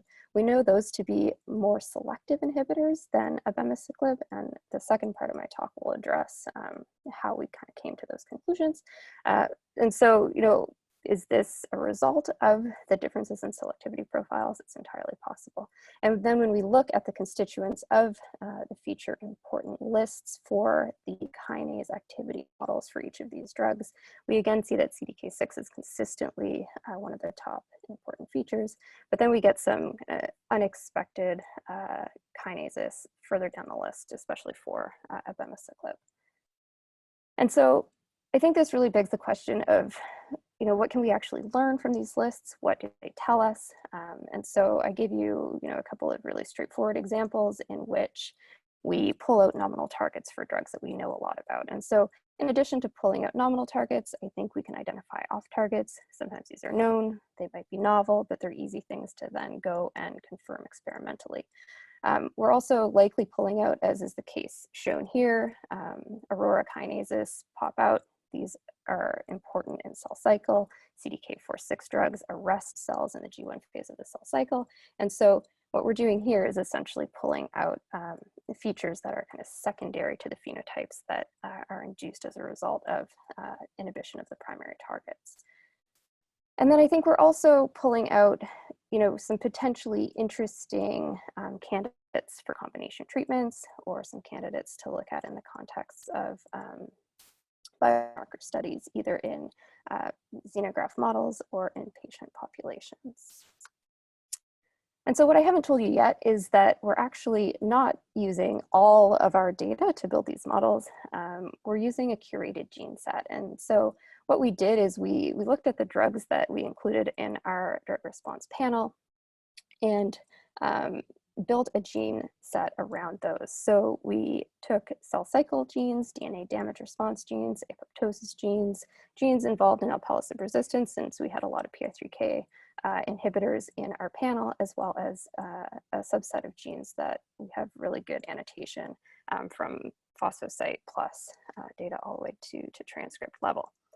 And so this opens up a whole series of questions. I think the most obvious, or an obvious question at least, is how does our gene set compare to other gene sets? And so people think, maybe the most variable genes across the breast cancer cell lines that we queried would be more informative. And so when we run the same modeling exercise with this gene set, which is the same number of genes as in our curated list, we actually see a decrease in performance. And so this is the accuracy of our curated list. When we use just the most variable genes, we lose accuracy. If we combine the two lists, we return to the same level of accuracy, but importantly, the top features remain essentially unchanged from those that emerge just from using our curated list. Another question then is how compare to random gene sets. If we run this exercise several times, we again actually see that our gene set outperforms the majority of randomly assembled gene sets of the same size. And finally, just as a result of some other interests in the lab that we have currently, we're interested in understudied dark kinases. And so I was interested to see if these might factor in to drug response predictions. And so I added these. It's a list of about 150 dark kinases to our curated list. We ran the exercise and was quite surprised to see that a number of dark kinases shown here in orange actually emerged as being important features in drug response predictors. And so I've just cherry picked an example, staying on theme with a CDK4/6 inhibitor, in this case abemaciclib. The CLK3 kinase was the third most important feature in this model. And we can actually explain that since it is, its expression is controlled, at least in part, by GSK3 beta, which is a known off target of abemaciclib. And so that provides as nice a segue as we're going to get to the second half of my talk, which is a closer look at some on-perturbation multi-omics work that we did to explain some quite, at least at the time, surprising phenotypic differences between nominal CDK4/6 inhibitors. And so in our initial profiling effort, we included palbociclib and abemaciclib. At the time, these drugs were in clinical trials. They weren't yet approved, and so it was quite a hot topic. We were very surprised, not totally shocked based on some clinical anecdotes that we'd heard, but to see that there were dramatic phenotypic differences in the responses between palbociclib and abemaciclib. In particular, abemaciclib induced cytotoxicity. So a GR value below 0 is indicative of net cell loss, which you would not expect to see with a clean CDK4/6 inhibitor that should simply induce G1 cell cycle arrest. This is complemented by actually plotting the fraction of cell death, which you can see increases in a dose-dependent manner with increasing concentrations of abemaciclib. Shown in yellow are RB deficient cell lines. These cell lines should not respond at all to inhibition of CDK4 or 6, but again, with high doses of abemaciclib, we even saw phenotypic changes in those. And so I'll move quite quickly through the next series of slides. This is all published work. If this is particularly interesting to you, I'd refer you to our paper, or we can discuss more in the discussion period. And so before kind of diving into the multi-omics work that we did, we actually took a closer look at the shape of the dose responses. And we found that there were, in addition to the phenotypic differences in cytotoxicity with abemaciclib, there was also this interesting effect in which we saw that the abemaciclib dose responses could generally be better fit by a biphasic model. And this, of course, suggests that with increasing concentrations, we're probably engaging targets that were not engaged by palbociclib or by lower concentrations of abemaciclib. And so to try to wrap our heads around what might be underlying some of these phenotypic differences that we saw, both in terms of toxicity and shape of the dose response curve, we turned to bulk RNA sequencing. We took a selection of 6 cell lines, a couple of different time points, different concentrations of the 3 nominal CDK4/6 inhibitors, so palbociclib, abemaciclib, and ribociclib. And we found 2 signatures. One was consistent across all 3 inhibitors. This is a signature that we attribute to G1 cell cycle arrest, and querying the CMAP essentially confirms that. We found a second signature that was unique to fairly high doses of abemaciclib, and when we did the same thing and took those genes, queried CMAP, we actually found that this signature is indicative of pan-CDK inhibition. And so we pulled out similarity to flavopiridol, which of course is an early generation pan-CDK inhibitor that crashed out of the clinic due to unfavorable toxicity profiling. Importantly, this pan-CDK signature was also detected in the RB deficient cells that you can see here in the squares. And that emerged again in a dose-dependent manner with increasing concentrations of abemaciclib. Shown in green is a flavopiridol or alvocitab control, just to show that really is a pan-CDK signature that we're detecting. And so we then turn to phosphoproteomics profiling to look for early immediate effects that might explain some of these transcriptional differences that we detected. And found a number of candidate kinases that could either have been direct drug targets or indirect drug targets, again, just as or indirect kind of consequences of the inhibition of the primary target. So again, cell cycle related kinases and things like that. So with this information, we then kind of finally turn to in vitro kinase profiling to confirm which of our candidates were actually direct drug targets. And Peter gave you a preview of this slide in his talk.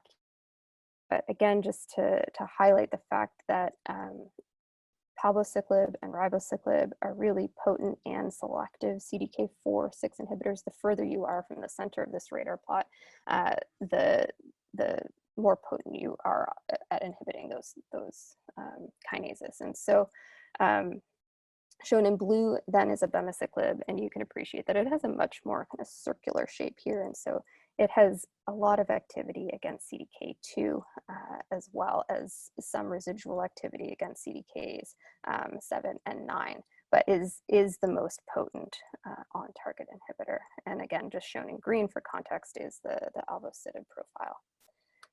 And so an important question at this point, I think, was to address whether or not there were any functional consequences of this polypharmacology. And so looking in vitro, just at cell cycle distributions, you see with increasing concentrations of both ribociclib and palbociclib an accumulation of cells, quite a clean accumulation of cells in the G1 phase of the cell cycle. Whereas with abemaciclib, you actually see a biphasic response here as well, in which at intermediate concentrations, you get a G1 arrest comparable to that you see with ribo and palbo, but at higher concentrations, you get a mixed phenotype in which you're getting some cells hung up in S phase and G2, which is a likely consequence of its activity against CDKs 1 and 2. And finally, This polypharmacology, I think importantly, I'm sorry the resolution isn't great here, is accessible in vivo. And so this is just showing that the pan-CDK score could be detected in xenografts following 4 hours after having been treated with abemaciclib. And so to conclude and just kind of tie things back to Peter's talk yesterday, I told you about a study, a large-scale study in which we looked at a kinase inhibitor library, essentially across a large panel of breast cancer cell lines. I told you about a specific use case in which we uncovered the polypharmacology of CDK4/6 inhibitors. All of the analytical tools and data sets that I discussed today are available and will continue to be updated on the HMS Links database, and I think represent a really rich resource for starting new projects. I think they're a great resource to generate hypotheses from. And so to conclude, I'll just thank Peter Sorger for his leadership and mentorship over my tenure in the lab, and acknowledge Kartik Subramanian and Mark Hafner, who were really close collaborators on the computational side primarily, for all of the work that I presented today. Mira Chung has provided an extensive amount of experimental support for these projects, and then Malik, Ben, and Kiara as well for immediate contributions to the work I presented. Dan Urich has been our clinical collaborator, in particular, provided a lot of important insight into the CDK4/6 work I presented. And finally, I'll acknowledge Liz and Kat for keeping us on track programmatically in the HMS Links Center. Thanks very much for your attention. I look forward to the discussions. All right, thanks, Caitlin. Awesome talk and right on time, so appreciate that. Thank you. The next talk we're going to have is going to be from the Broad Proteomics Center. This one is going to be given by Karen Christianson. And Karen is going to discuss a mass spectrometry cloud-based pipeline enables the accurate analysis of thousands of phosphosites in P100 datasets. Great, thank you. Hi, everyone. I am Karen Christianson. I'm honored to be talking today on behalf of Broad Proteomics. Our team is primarily based at the Broad Institute and also includes our collaborators at the University of Washington and at MIT. So today I will be talking to you about some recent advances beyond the scope of our GCP and P100 assays that you might already be familiar with. And specifically, I'll be discussing a new cloud-based pipeline that we have been developing for our mass spectrometry data that enables us to accurately analyze thousands of phosphosites in our P100 datasets. So I'll begin just by kind of giving you a brief overview of our center's aims. So our work is in tandem with the Broad Transcriptomics team, and you've already heard about their work from Todd and Aravind. But our aim is to understand the therapeutic potential of drugs by monitoring their cellular effects at the transcriptomic and proteomic levels. So in Broad Proteomics, we seek to characterize phosphosignaling and epigenetic processes in a range of disease and developmental cell models that have been treated with various drug perturbations using our proteomics assays. So in doing this, we've built a resource library of phosphoproteomic and epigenomic signatures for each of these drugs. And then we've applied the connectivity framework to find connections between these drugs that might be driving a common cellular response. So the overall goal of pursuing this work is to gain a deeper understanding of these drugs' effects in various cellular contexts, and this can help to identify novel therapeutic opportunities in human disease. So we use two high throughput assays. One of them is monitoring a reduced representation of the phosphoproteome. We call this P100, and this assay targets 96 phosphopeptide probes that have been specifically chosen as they are commonly observed and highly modulated in diverse cell types. The second assay that we use is global chromatin profiling, which we call GCP. And this assay monitors 80 probes that correspond to combinatorial post-translational modifications on histone tails. So this can include acetylation, methylation, ubiquitination, and phosphorylation. Both of these assays use similar data processing to provide quantitative readouts of phosphosignaling and chromatin modifications. So the first step is that we extract chromatograms for each of the targeted peptides using Skyline, as you can see in these boxes on the left. And this includes chromatograms for the endogenous peptides, which we call the light peptide, as well as a heavy internal standard. So we take the light to heavy ratios as a means of quantification for the 96 probes in P100 and the 80 probes in GCP. And then using an automated data processing, this performs QC and normalization, which transforms these light to heavy ratios into the profile level data, where each sample, which represents a specific perturbation, is quantified in P100's case at each of the phosphopeptide probes, and in GCP's case at each of the histone marks. So using these two assays, we've generated an unprecedented amount of phosphoproteomic and epigenetic profiles. Our core library began with 5 cancer cell types, and we profiled each of these 5 cell lines using a set of 120 drug perturbations, which belong to 4 broad categories. These include epigenetically active, neuroactive, kinase and pathway inhibitors, and cardiotoxic drugs.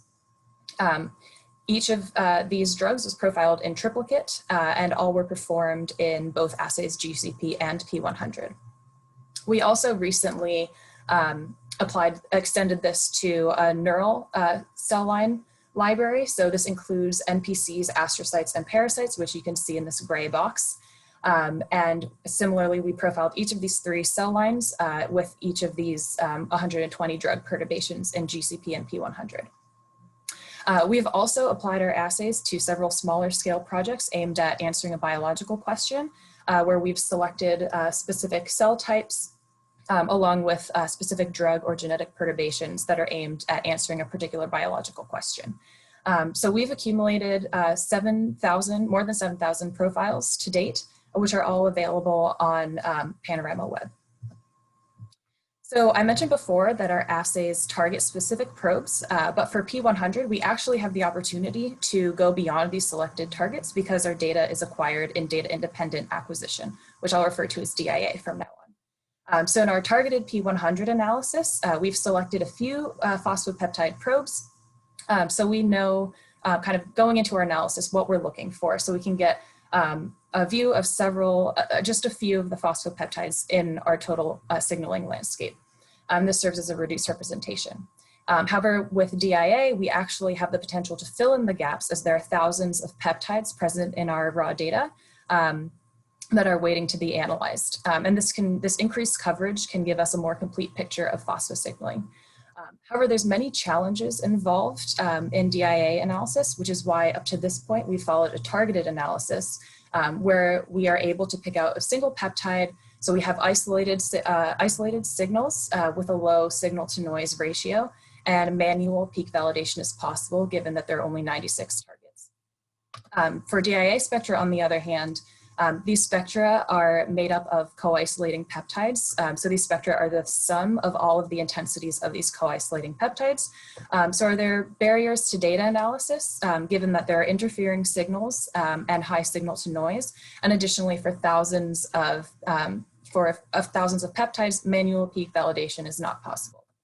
So we've needed to develop some new computational tools that will first identify the peptides present in these convoluted spectra, and then automatically refine their chromatogram signals. And we wanted to do this in a high throughput method for processing hundreds of samples at a time. So we have developed a new cloud-based pipeline, which starts with our P100 DIA raw MS data. And we enter this into a program that we developed called Spectre, which identifies phosphopeptides. We then extract the signals for these identified phosphopeptides using Skyline. And then we refine these signals using a new program we developed called Avant-Garde. We then use a customized R script for QC and normalization of the DIA data. And this leaves us with a quantitative data matrix that has identified between 5,000 to 10,000 phosphopeptides in our data. So a few important hallmarks of this pipeline is that it allows for both confident identification and accurate quantification of thousands of peptides. And we also use cloud computing to provide the computational power required for these large DIA data sets that our local computers can't handle, and also allows for easy distribution of these tools. So just to go into a little bit more detail, I'll talk first about Spectre, the new tool that we developed for confident phosphopeptide identification in DIA data. So I have showed how the acquired DIA spectra are very complex, and Spectre resolves the convoluted DIA spectra using linear algebra. And it does this by matching signals within the DIA spectra to a curated reference library, which has been generated from a deep scale discovery analysis. So because the DIA spectra are the sum of co-isolating peptide intensities, Spectre uses this reference library, the spectra within this reference library, to decipher which peptides are contributing to these convoluted spectra. So which peptides are adding up and in which intensities that creates a spectra, as you can see on the figure on the right here. Spectre is particularly useful for phosphoproteomic experiments because it can distinguish the spectra of peptides that have similar sequences, such as alternate phosphosite localizations. We also use Amazon Web Services Spark computing for high throughput parallelized computing for many of our samples at a time. So we also developed Avant-Garde, which is a new tool for automated signal refinement in DIA data. And it's important that I also mention this can be used additionally for targeted experiments for any chromatogram data. So Avant-Garde chooses the most suitable peaks in the chromatogram data for accurate quantification of these peptides. So I have a few examples here on the right where you can see before Avant-Garde, we have interfering signals and noise. And after Avant-Garde, we have these refined peaks that can be used for quantification. Avant-Garde eliminates the need for manual peak validation that someone had to do prior. And this reduces our QC from weeks to hours and allows for a high throughput analysis. Avant-Garde is currently available as an external tool in Skyline, which is suitable for P100 and other targeted experiments.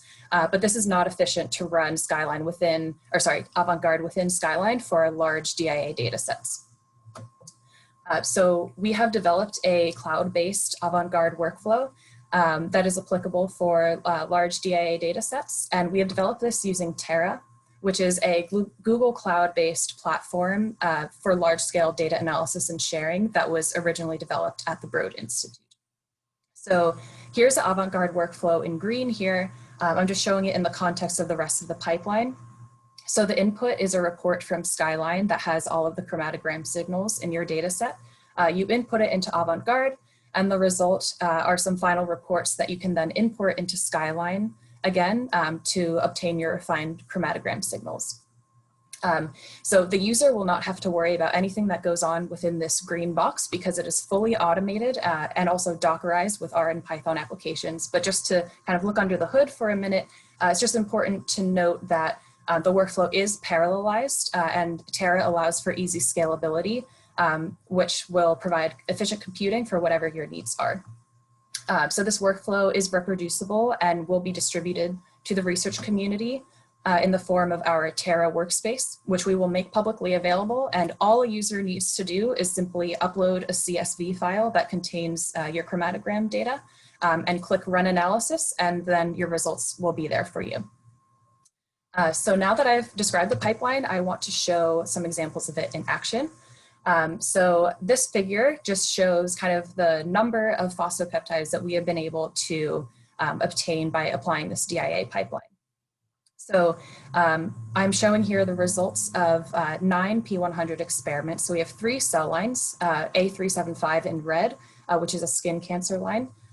We have A549 in green, which is lung cancer, and MCF7 in blue, which is breast cancer. And each has been treated with 3 categories of drugs: kinase inhibitors, epigenetically active, and neuroactive drugs. So it's just important to note that each one of the dots here represent one sample and the number of peptides that were identified in each of these samples. So we have between 5,000 to 8,000 phosphopeptides identified per sample. And then across each of these experiments, which was performed on a 96 well plate, we have 8,000 to 14,000 phosphopeptides identified. And this is also important to note, this was before QC, this is raw data from the pipeline. And then cumulatively, you can see this red line the cumulative number of peptides, phosphopeptides that we were able to identify by analyzing these 9 P100 experiments was around 22,000, which is orders of magnitude greater than the 96 peptides we were able to identify with the P100 analysis. So I'm going to focus in on a particular experiment, which was MCF7 treated with kinase inhibitors. So first I'm going to compare the P100 analysis results for this experiment with our DIA analysis, which yielded 5,000 phosphopeptides after QC. So for both P100 and DIA, we're seeing that the replicates cluster pretty well together, which indicates good data quality. You can see this, each replicate group is a different color here. We can also further look at the mechanisms of action for each of these drugs. And we're seeing in P100 that broad categories, again, you can see this based off of the different colors, don't necessarily cluster together. For example, we have these mTOR inhibitors in light purple. You can see they're pretty much scattered across the clustering pattern. However, with the increased coverage from DIA, we're seeing that they cluster more closely together, which could be interesting that the increased coverage from DIA is allowing us to perhaps see the phosphosites involved in this pathway. Additionally, if we look at the broad kinase inhibitor category, this is just a broad annotation. They're quite spread out in P100, but within DIA, they cluster together very well. So this could be interesting, indicating that they have more similarity that we're able to see within the increased coverage of DIA. So to illustrate this increased coverage, I've just chosen 2 example KEGG mapping analysis pathways here. And in P100, the P100 nodes are in blue. We see for the MAPK signaling pathway, we have 6 nodes covered. And for the PI3K pathway, we have only 2 nodes covered. If we map the DIA data, however, we're seeing a much greater coverage of these signaling pathways. Here in red, the nodes in red correspond to the nodes observed in our DIA data. So this indicates that while P100 can provide a reduced representation of these 2 pathways and allow us to generate hypotheses quickly, it is an incomplete analysis. So the increased coverage from DIA can give us a deeper and more nuanced view of the total phosphosignaling landscape in these cells. So here are 2 specific KEGG map examples that show 2 different drugs' effects on the PI3K pathway using our DIA data.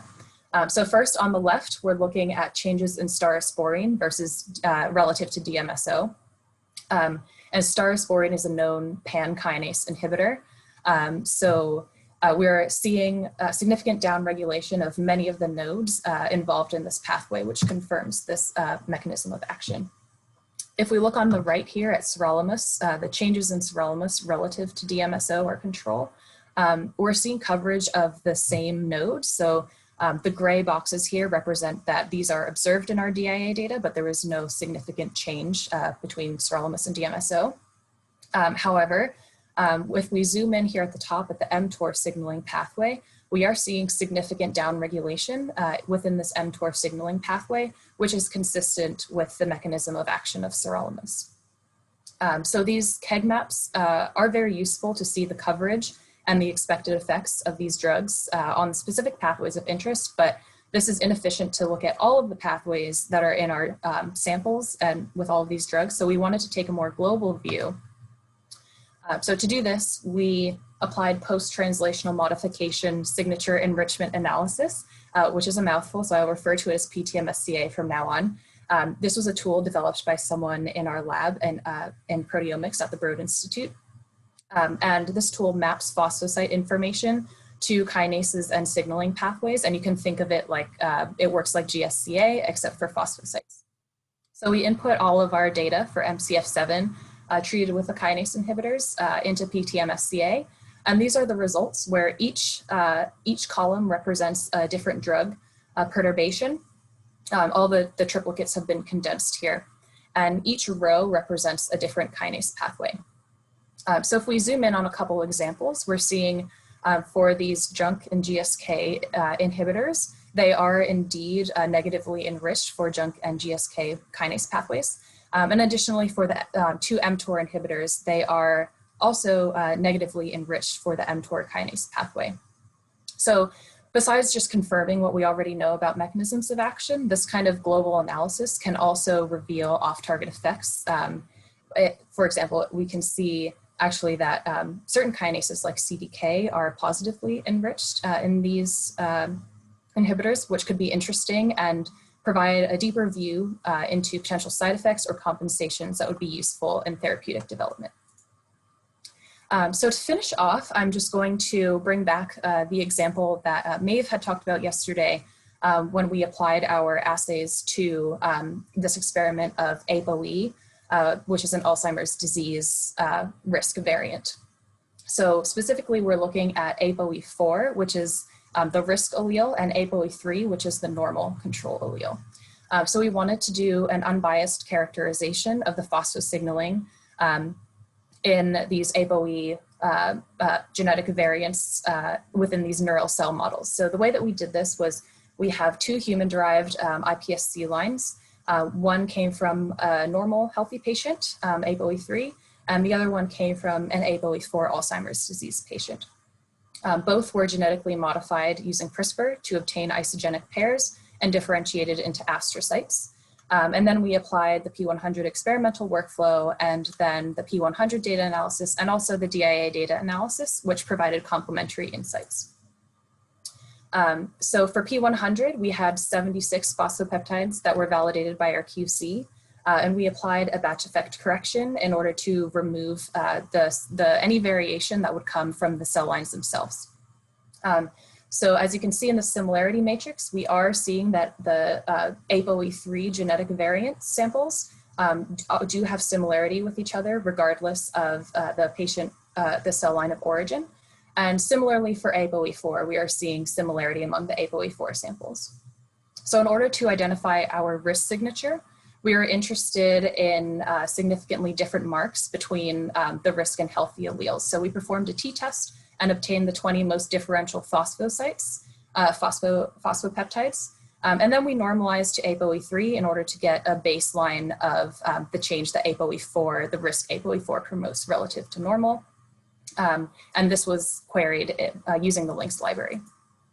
The DIA analysis, on the other hand, provides a much deeper view of the phosphosignaling landscape. 1 minute So we had 4,200 phosphopeptides that were validated by QC. We similarly applied the batch effect correction, and as you can see here, we are again seeing that the ApoE3 variants are similar to each other regardless of their cell line of origin, and same with ApoE4. So in order to kind of dig deeper into the phosphosignaling landscape, we again applied PTM-SCA, which is possible now that we have this increased coverage due to DIA, and we could discover new pathways that were not seen by P100. So originally, PTM-SCA identified 50 active kinase and signaling pathways, but we performed a t-test to narrow the pathways of interest as the ones that are most differential between ApoE3 and ApoE4. So this narrowed it down to 6 kinases and 6 pathways of interest that we are going to be looking into further. And it shows that this DIA method provides an increased view that we can see cellular changes that are underlying the risk that ApoE promotes in Alzheimer's disease. So just to conclude, we have released greater than 7,000 epigenetic and phosphoproteomic profiles. And we have also published several new tools for DIA analysis that we have worked into a robust cloud-based pipeline. This has allowed us to uncover thousands of additional phosphosites in P100 data and also facilitated the discovery of hidden biological insights due to this increased coverage. And just to finish off, I will note that we use our pipeline for phosphoproteomic data, but this can be used with any DIA data. It doesn't have to be phosphoproteomics. You can submit any DIA data using our tools, and then it can facilitate looking into biological insights. So I just want to give a few acknowledgements. Thank you to everyone in Broad Proteomics who's been involved with Broad Proteomics at the Broad Institute, and also our collaborators in Broad Transcriptomics and at MIT and the University of Washington. And I also just want to say thank you to NIH. This would not be possible without your support. And I'm happy to take questions at the Q&A, and I also have a poster later today in the afternoon session. Thank you. Okay, thank you very much, Karen. We are now on to the last talk in this session. We've got a lot of really good questions in the Q&A box that we will have time to discuss after we hear from Avi. And I mean, what's exciting to me is that a lot of the questions that have been posed are questions that can be addressed by thinking about the links between the different centers. So there's questions that are, not just for individuals, but really sort of more broadly about the patterns that we have seen, in several years of working on this project. And then speaking of people who have access to all the data and who have spent their time, thinking about all the different centers and how to bring everything together, our final talk in this session is going to be by Dr. Avi Maayan from the DCIC. He is a professor of pharmacological sciences at Mt.Sinai, so the same department as me. And what Avi is going to talk about today are the many ways the community has utilized the LINCS resources.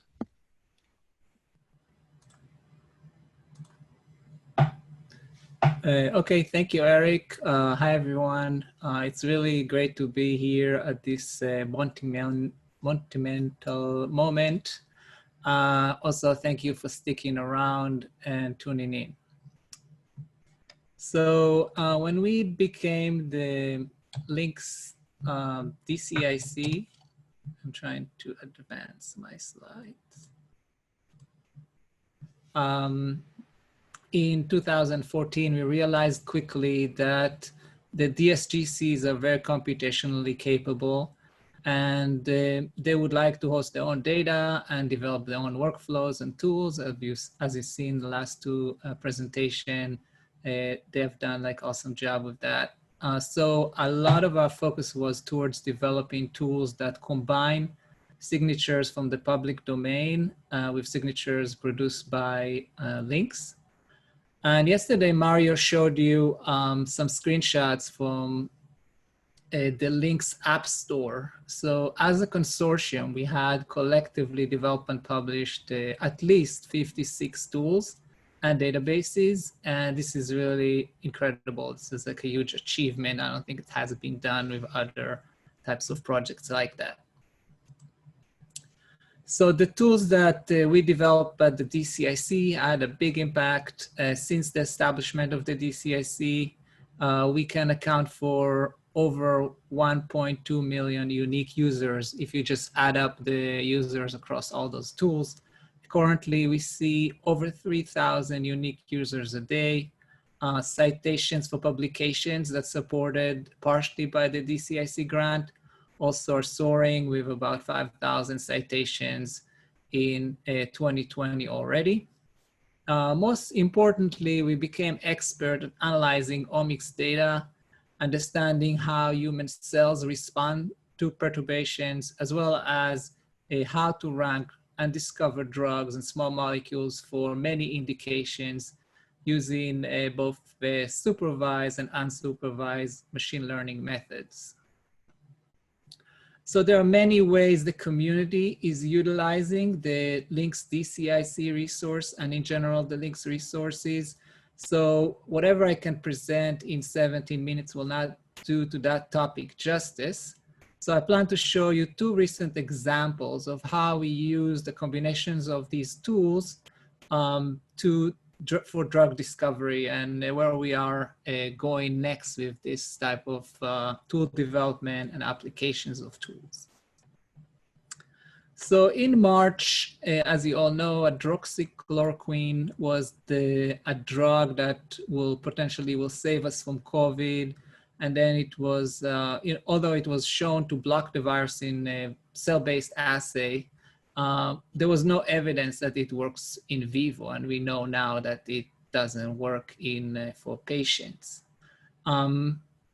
This is a title from a recent article from Wired magazine, and the title is loaded.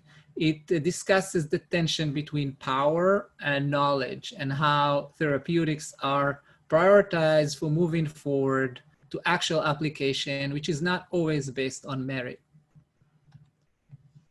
Anyway, in March, I was really curious to find out if we can use our resources and tools to figure out how hydroxychloroquine might work in cell-based assay and what effect it has on human cells. So HCQ is a malaria drug, and most published study looking at the inhibitory effect of that drug on plasmodiums. There were not a lot of studies that show the effect on human cells. However, there is this one study in GEO that treated PBMCs with hydroxychloroquine in the presence and absence of a staph infection. So using one of our most powerful and user-friendly apps that we developed, BioJuppies, we could easily reprocess the data from GEO and create signatures for hydroxychloroquine. So after you upload your data from GEO to BioJuppies and you fill up a few forms, a Jupyter notebook is automatically executed in the cloud to produce a report that almost looks like a published paper. So part of the BioJuppies report is gene ontology enrichment analysis applied to the up and down genes. This analysis was created with the API of Enricher, which is another popular tool that was mentioned yesterday. So what we see is that the treatment of hydroxychloroquine of those PBMC upregulate cholesterol biosynthesis, and in general, it's regulating that metabolic pathway. We also see that upregulation of the same metabolic pathway when the cells are infected with staph. Interestingly, hydroxychloroquine downregulates a pathogen-specific response genes, like this is the RIGI pathway that is a viral detection pathway. So this could be simply because the drug kills the bacteria, and then you see a downregulation of that pathway. So we also looked at the hydroxychloroquine signatures from the L1000 data using the Enricher metadata search feature. And we found that there is one signature, and it's when hydroxychloroquine was, actually it's chloroquine treating like AGS cells at 10 micromolar. And we found that also it downregulates this RIGI pathway. So it's interesting. And potentially here, like there was no infection, so it could be affecting that particular pathway. So the last part of the BioJuppies report is, looking at submitting the up and down genes from the signature into the L1000 FWD map. So the L1000 FWD app has this map that displays 17,000 signatures for about 5,000 drugs. So every point on this map is a drug, small molecule applied at a specific time point in a specific cell line, in a specific concentration, and then gene expression was measured and compared before and after the treatment. So signature in the map are organized based on their gene expression similarity. And here they're colored by their MOA.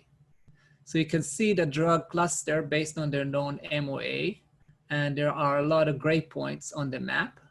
And these drugs have known MOA. So just by eye, you can immediately assign MOA for thousands of drugs.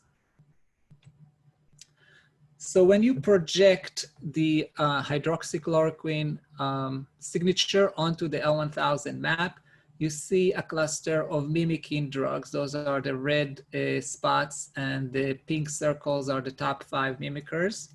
And the cyan circles are the top reversers. And this happens also with the infected and uninfected. So in late March, the first paper that measured gene expression before and after SARS-CoV-2 infections in human cell line was published by the Tenuver lab.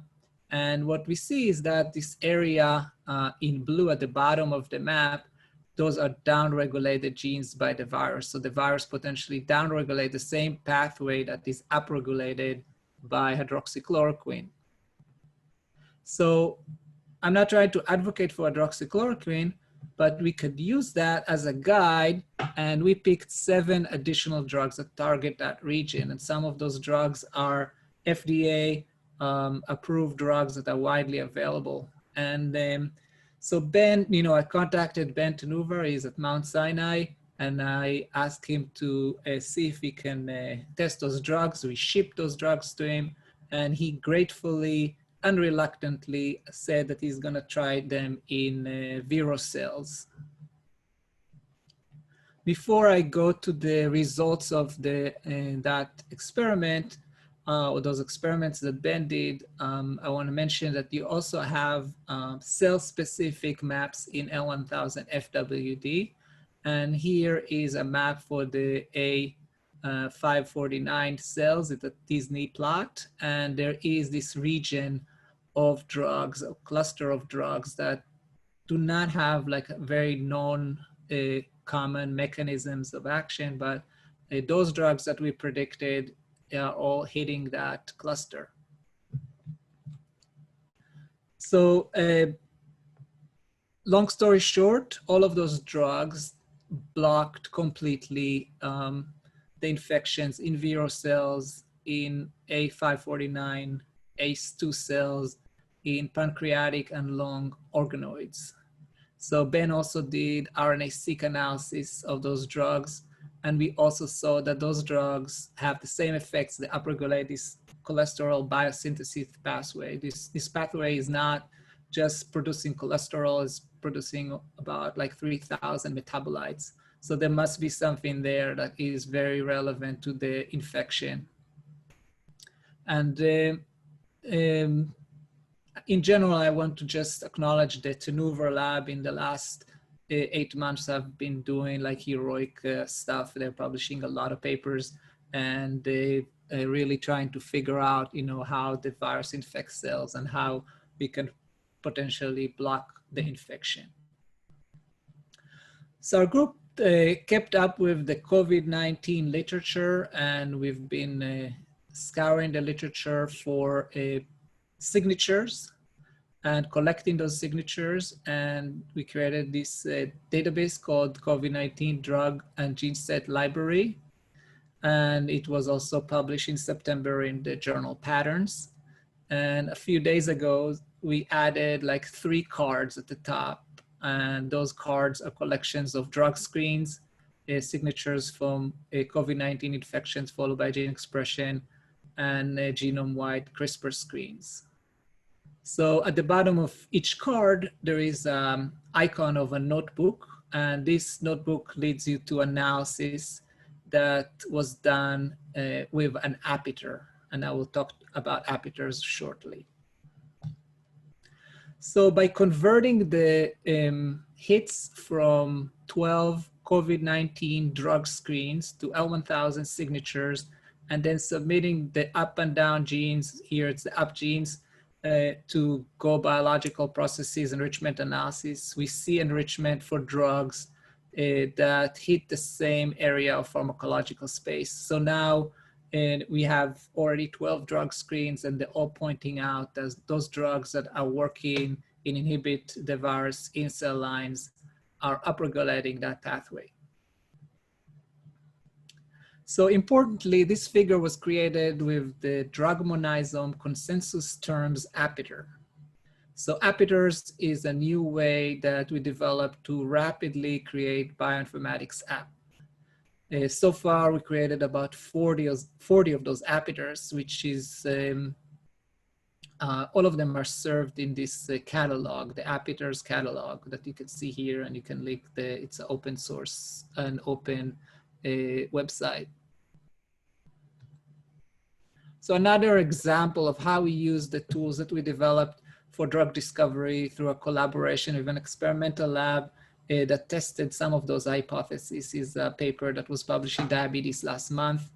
Briefly, we mined GEO for diabetic nephropathy gene expression signatures. We then queried those signatures against the L1000 data. We ranked the drugs based on their consensus ability to reverse the input signature. And then the He lab at Mt.Sinai validated the third ranked drug BI 2536 in several animal models of diabetic nephropathy to show that it is significantly inhibiting the disease progression.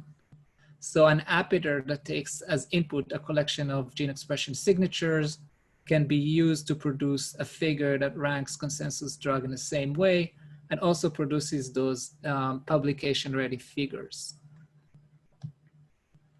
So what is an appeter? Each appeter comes with a web form where the user can upload their data, set some options, and when they press submit, you get a cloud executed report of your data run through a Meta Jupyter Notebook template.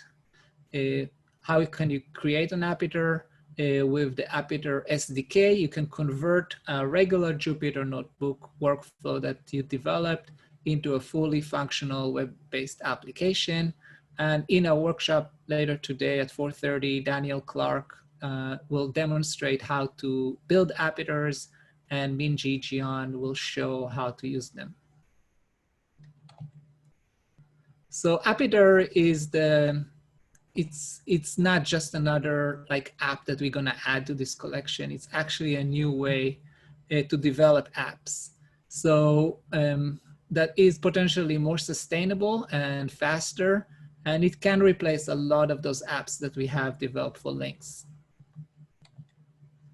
So just to last thing that I want to mention is that one of the most successful things that we have done as the Links DCIC is conducting a summer undergraduate research program in big data science.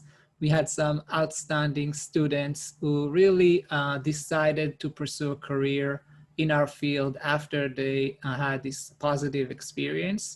And the program really has a lot of unique features and is geared mainly towards bringing computer science majors into our field. So we will plan to continue this program. So if you are interested in applying or spreading the word, that would be great. So to summarize, the resources that we developed at the Links DCIC had a major impact, having this tight collaboration with experimentalists that test hypotheses that come through this data churning, combining links data with external data is sort of like the way to go, in my opinion. And the appeters themselves can be a really transformative way to develop bioinformatics application, not just for links. And in general, the Links DCIC has done some really amazing stuff with education and outreach that should be highlighted. So lastly, I would like to thank first all the members of my lab, those who contributed to the Links DCIC throughout the last 6 years. Those are presently there, and those are already left. I also would like to thank the entire DCIC, Mario's and Stefan's groups, as well as the EDSR, especially Ziv, Kai, and Peter Hornbeck. I would also like to thank Ajay and Albert for their direction and support for the past 6 years. And finally, I would like to thank some of our experimental collaborators, Kiara and Irina, who you will hear from them later today at the Tenuver Lab, and Sijang He, and also the DSGC members, particularly Arvin and Todd, Steve Finkbeiner, Joe Gray, Laura, Peter Sorger, and Ravi. So that's it. Thank you. Okay. Thank you, Avi. Do the organizers want to chime in before we start the Q&A, or should I just get going? No, go right ahead, Eric. Okay. Okay. All right. We had it. Yeah, this is a really stimulating session. A lot of really excellent talks, and as I alluded to, there are some good questions here. Some of which will allow us to draw connections between the different centers. I'm going to start off with a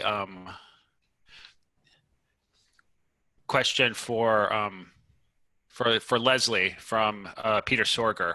You had a couple of sort of technical questions, Leslie, on the neurons, and I know that some of these were answered in the chat, but maybe it's good to have the discussion amongst like the much larger group.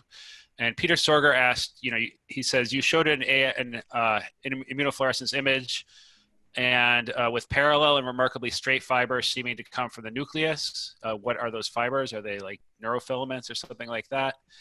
And then there was a second question for you on from Margaret Sutherland, who asked if you saw TDP43 mislocalization or aggregation in your C9 motor neuron cultures. So did you want to just say a couple words about the Sure. The cell culture system? Yeah. Sure. And maybe let me just show this is the picture that Peter was talking about here, is these little filaments shown here. And so basically these are clumps of cells, and these are neurites and neurofilaments, and they're stained for neurofilament heavy chain and islet 1 and then MAP2. So yes, they are neurofilaments. Okay. Peter, but they're not individual cells like they might appear to be. And then for Marg's question, the TDP43 pathology is a really important aspect.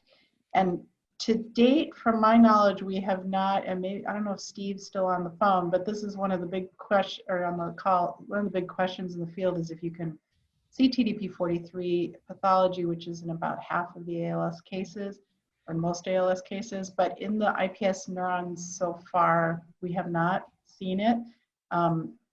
You typically have to stress the cells or do something else. And I don't know if Clive or Steve might want to comment further on that. Usually you see it with a TDP43 mutation or with granulin mutations that cause FTD. But her other question about, I think about the retrotransposons, right? Mark's question. Yeah. We are going to be looking at retrotransposon expression in the RNA-seq data, and there is some evidence in the ALS field that there are differences in retrotransposon efficiency. Right. But one other thing, we think there is early dysfunction, at least, of TDP43 because you can find aberrant cryptic exon usage that's a consequence of the dysregulation. All right. Excellent. Thank you, Leslie. There was an interesting question here for directed at Arvind during his talk, but I think this can actually lead into like a broader discussion, especially amongst all the different studies that have looked at multiple cell types. And the question for Arvind is the cellular context specificity of CRISPR or drugs intrinsic? In other words, are the cell culture conditions identical for all cells tested? So, I think the broader question here is how do you control for that variable, right? If you're looking at one cell type or another cell type, how do you control for the idea that the one cell type might want a different environment compared to another one? So I'll let Arvind chime in first, but I think maybe Caitlin and Jim would also have something to say about this, because they had similar studies they looked at.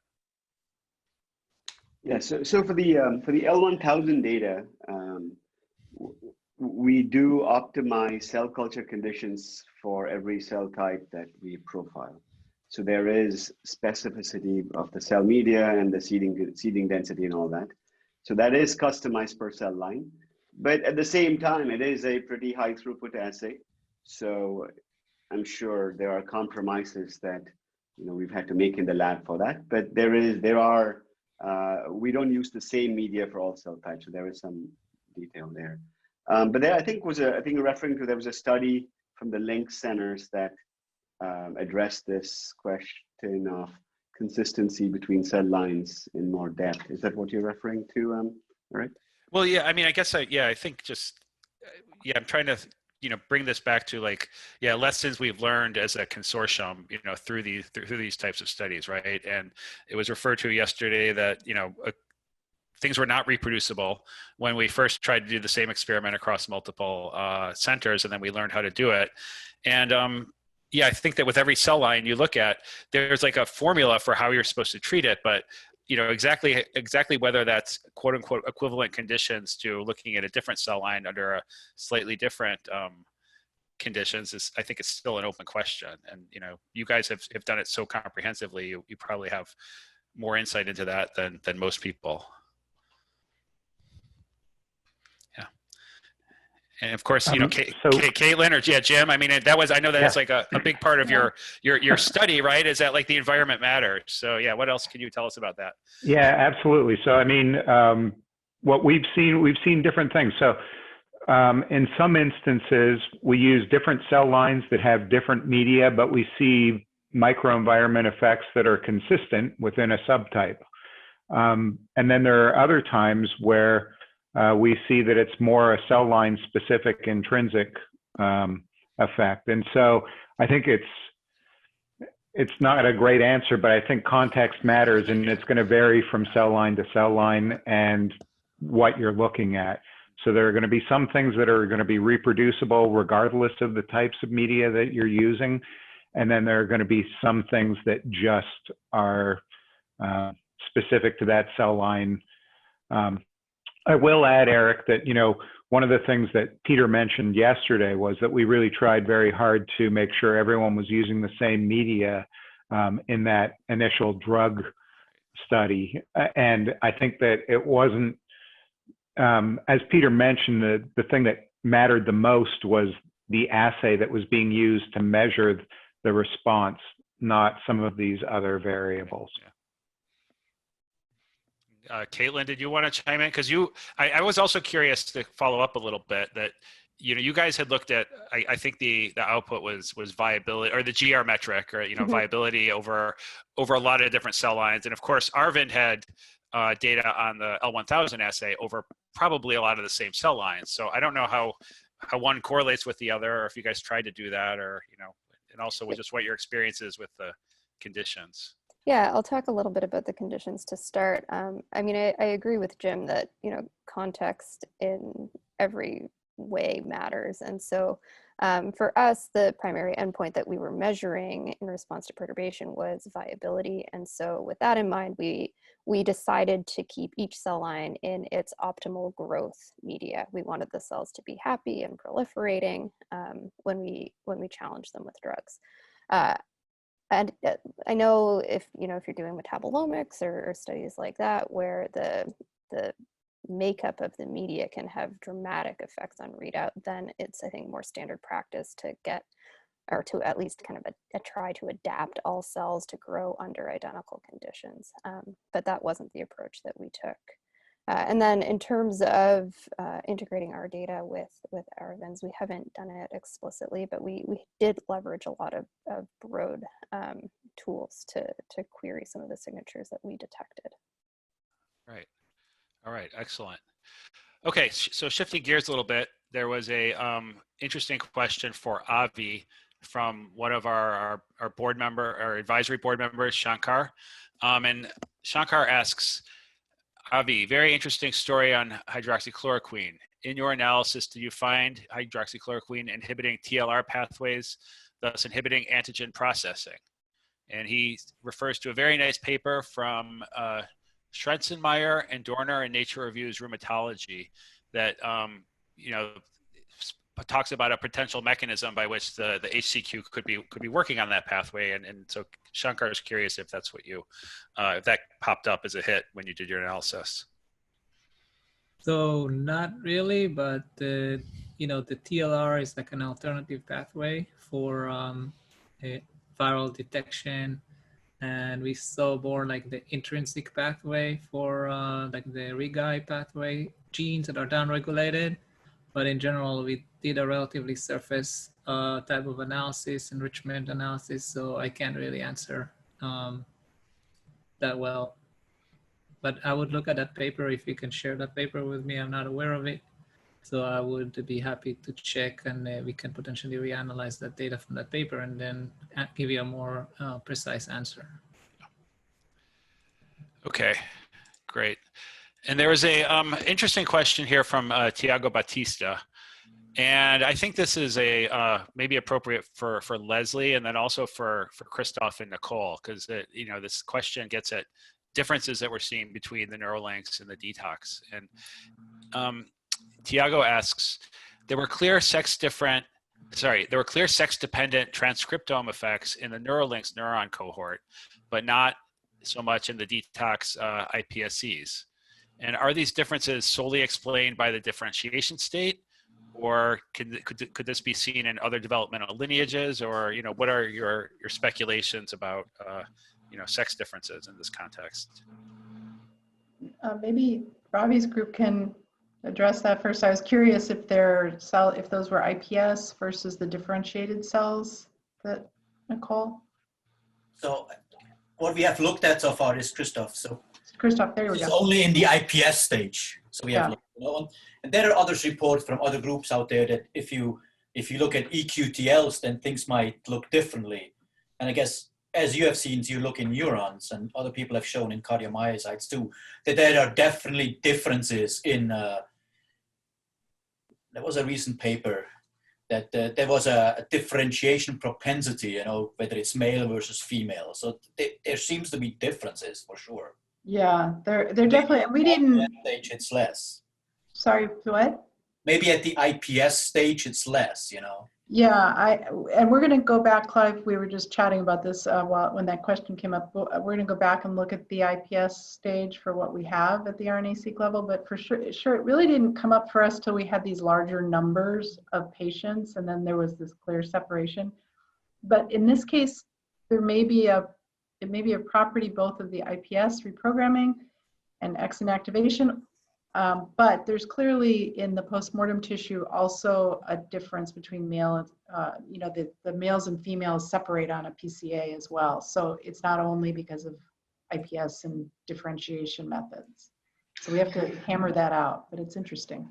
Yeah, I just gonna add to, it's so fascinating. Your data is really amazing. Like, it seems to even overrule the disease sort of parameter describing it, which is really fascinating. I'm not aware of any study that has done the same numbers. I think people just haven't had the chance to look. So I don't think anyone has reported anything similar for the heart, but I think we should look. Even in the data that Ravi presented, we may be able to have some of the data in cardiomyocytes, which may be the right place to look as opposed to the IPS cells. Yeah. And the variability is clearly greater. The variance is greater across individuals, but at least the sex difference has a contribution to variance. Yeah, super interesting. So we haven't really, it's not yet ready for prime time. We also have two sets of single cell RNA-seq data from these differentiated myocytes.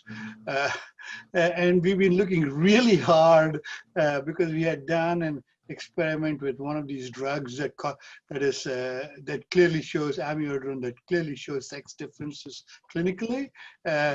We haven't found it as yet, but again, it could be a number of ends. It's not the method of analysis though, because Jens is doing the same analysis, and we have single cell data from kidney tissue, and there the sex difference in terms of transporters and functions is like night and day between males and females. This is sort of known in the field, and we can capture it transcriptomically. So it's not just the method of analysis. There's something more to it that we need to figure out why we see it sometimes and not others. Yeah, agreed. Okay, so there was a technical question that was posed to Caitlin, but I do think this is this can lead into a broader discussion, and it's about calculating feature importance, right? So I can't remember if you were using random forests or what other type of what algorithm you were using, but so how did you do the feature importance? And other people are using different machine learning algorithms, Avi and Arvind and other people that presented in this. And so I guess the question is, are there some lessons we've learned in that in terms of what approaches work best, which are more robust? So, but Caitlin, I'll let you have the first word on this one. Yeah, sure. So I can just give you kind of the high level wet lab scientists' conceptual view of feature importance, and then leave the more computational folks to answer in more detail. So essentially the features that emerge as being important are those that are consistently ranked higher in the decision trees that comprise the random forest. And so we used a scikit-learn package in Python to do all of this work. And if you want to dig into the details of our modeling approaches and the variables we set, I'll direct you to Malik's poster this afternoon. Sorry, I can't provide more. One quick, to answer this, Peter, a former wet band scientist and now phacomatician.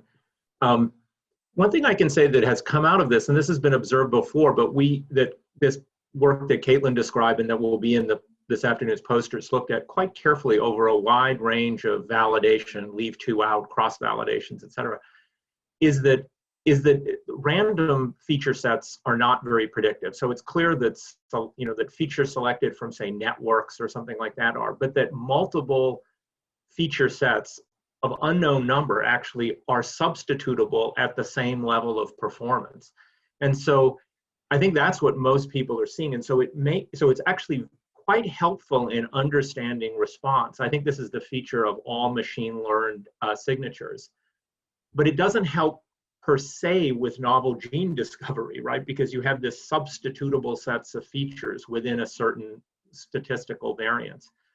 And so I think the question is whether that's the fundamental question is whether that's entirely an observability issue, just our inability to correctly select features, or whether there's something more fundamental biologically involved, namely that there are multiple alternative ways of achieving the same phenotypic endpoint, and we're looking at biological redundancy. And the work doesn't discriminate that. But in what Caitlin described, which is I think our final links contribution, we used a lot of tools, including a lot that Avi and others had developed, and actually tried to look at this issue of feature selection fairly rigorously. I guess I can chime in. All right, I'll go quick. So first, Caitlin, whatever you said, like using scikit-learn and looking at feature selection at the top terms on the tree, that's sort of like what we are doing also. So don't, you're supposed to be expert, but you're doing the same thing. So you're probably doing it right. And the other thing is like there is some ways to enrich features. So maybe that could be relevant. So for example, you can take your features and then you can transform them using some external data, for example, co-expression data, or some other type of external data that you transform, like you do enrichment analysis of pathways. And then you use the pathway p-values instead of the actual genes or the actual features, like if it's proteins or phosphoproteins. And then you can use that as your features. And in most cases, it's actually not working, but in some cases, it's used as a filter, and it also it adds value to the data because it brings in some more knowledge to the data, and it enables also unbiased discovery in some cases.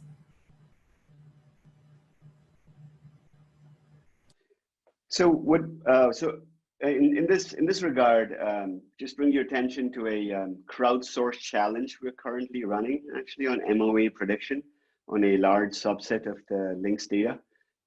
So this is on a poster and work by Andrea Blasco, where we released a large links data set, and there are, I think, over 3,000 teams that are applying a variety of methods. And if you look at their submissions, there are a whole variety of machine learning methods that people are applying.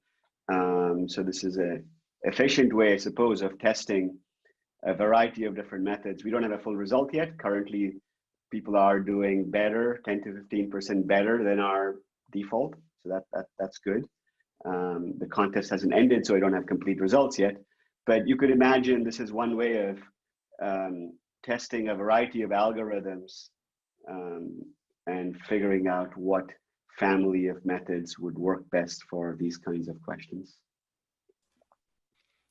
And many of the methods do indeed select subsets of the data. They do have dimensionality reduction methods built into the data set. And as I understand, so far they're doing pretty well. All right, and my apologies. I should have given credit for that question. That came from Xiangyu Li. I think I neglected to mention that when I posed the question. And so we had a couple of questions from anonymous attendees for Karen, who I think is the only one who hasn't had a chance to respond yet during this session. So there's one technical question, which is just methodological question about whether you tested any kidney cell lines. But then there was another sort of broader question about the P100 assay. And right, you know, going back a few years, the P100 assay was about was meant to identify the most relevant phosphosites that you could identify that were going to help give you clues as to what else was going on more globally. And I guess after all these years of experience, the question is have you learned like that some of the sites are like the most important ones, or some are more important than others? And what have you learned about the ability of the P100 to generate the other predictions, because you were using it for some extrapolation? So, what can you tell us about lessons learned? Right, so first, the technical question, we have not profiled any kidney cell lines. And to answer your question about P100, so we haven't yet actually looked into specific P100 probes and compared that to our DIA data. We did actually see that a lot of the P100 probes were coming up in our DIA analysis, which is of course a good sanity check. But in terms of kind of validating those sites, we haven't really dug into the DIA data to do that. But that's definitely a good question for the future. We've kind of more used the DIA pipeline to kind of apply it to these P100 experiments and see the kind of phosphopeptides and this information that we can get out by applying these global signaling analyses. And then of course applied it to a few projects as well, like the Alzheimer's disease project. All right, a question just came in a couple minutes ago for Avi. Will BioJupies work if the format is not gene symbols but transcript IDs? Or how to convert them to gene symbols if NCBI doesn't have the conversion? Yes, so we are working on, building the capability to do it automatically for you. It would work for some of the applications like the PCA and the cluster grammar, but it will not work for enrichment analysis. So you'll get differentially expressed genes, but they're not going to be able to be compatible with some of the tools that query the genes. The L1000 query and the enrichment analysis query will not work. So to do this transformation, you can use, there are a bunch of deconversion tools that could take ensemble ID and produce interest gene symbols. But there is one that's called BioMart that is the most used. So in general, I believe that still there is a room for us to add that capability to automatically convert those IDs. And we actually discussed this like last week in our group meeting. And it was one of the things that we want to do very soon. So it's good to get an additional feedback about that. Okay, we are almost at 2 o'clock, so I think it's almost time for break. So why don't we wrap up with one more question that came in from an anonymous attendee for Jim Korkala. And this question asked, are differences between apical and luminal breast cancers, is that something that's considered commonly in clinical practice? And if not, can you detect it, and should it be considered in clinical practice? So the basal versus luminal differences in breast cancer, in the laboratory have been observed from the very first expression arrays that were done in the early 2000s. So it's a well-known phenomenon. In terms of use in clinical practice, it's not something that has been as widely implemented. There are more and more studies that are starting to look at it. So for example, a couple of years ago, there was a paper that came out that suggested that the basal subtype of HER2 breast cancers received much less benefit from HER2 targeted inhibitors than luminal subtype and the HER2E subtype. And so, you know, there's slow progress being made in terms of starting to incorporate some of these measures into the clinic, but it certainly is by no means there at this point. You know, to some extent, some of those features are captured with the subtyping that they do perform. So for example, if they look at ER status and PR status and HER2 status, so those triple negative cancers that lack expression of all of those markers would be classified as basal probably. And so there's some correlation between the clinical characteristics that are measured and the molecular subtypes, but it's imperfect. And so, you know, incorporating some of increased granularity into the clinical practice will be great, but, you know, it's not something that's being done everywhere yet. Right. Yeah, really interesting. And yeah, it's typical that the clinical practice takes a little bit longer to to change than what we're used to in the laboratory. Right. Okay, so we have reached 2 o'clock. I think it's probably everyone is probably ready for a break, especially our speakers and panelists. So I want to thank everyone. This was a fascinating session, excellent talks. It's great to see so much progress has been made. Well, so let's virtually clap for our speakers, and the meeting will reconvene at 2:30.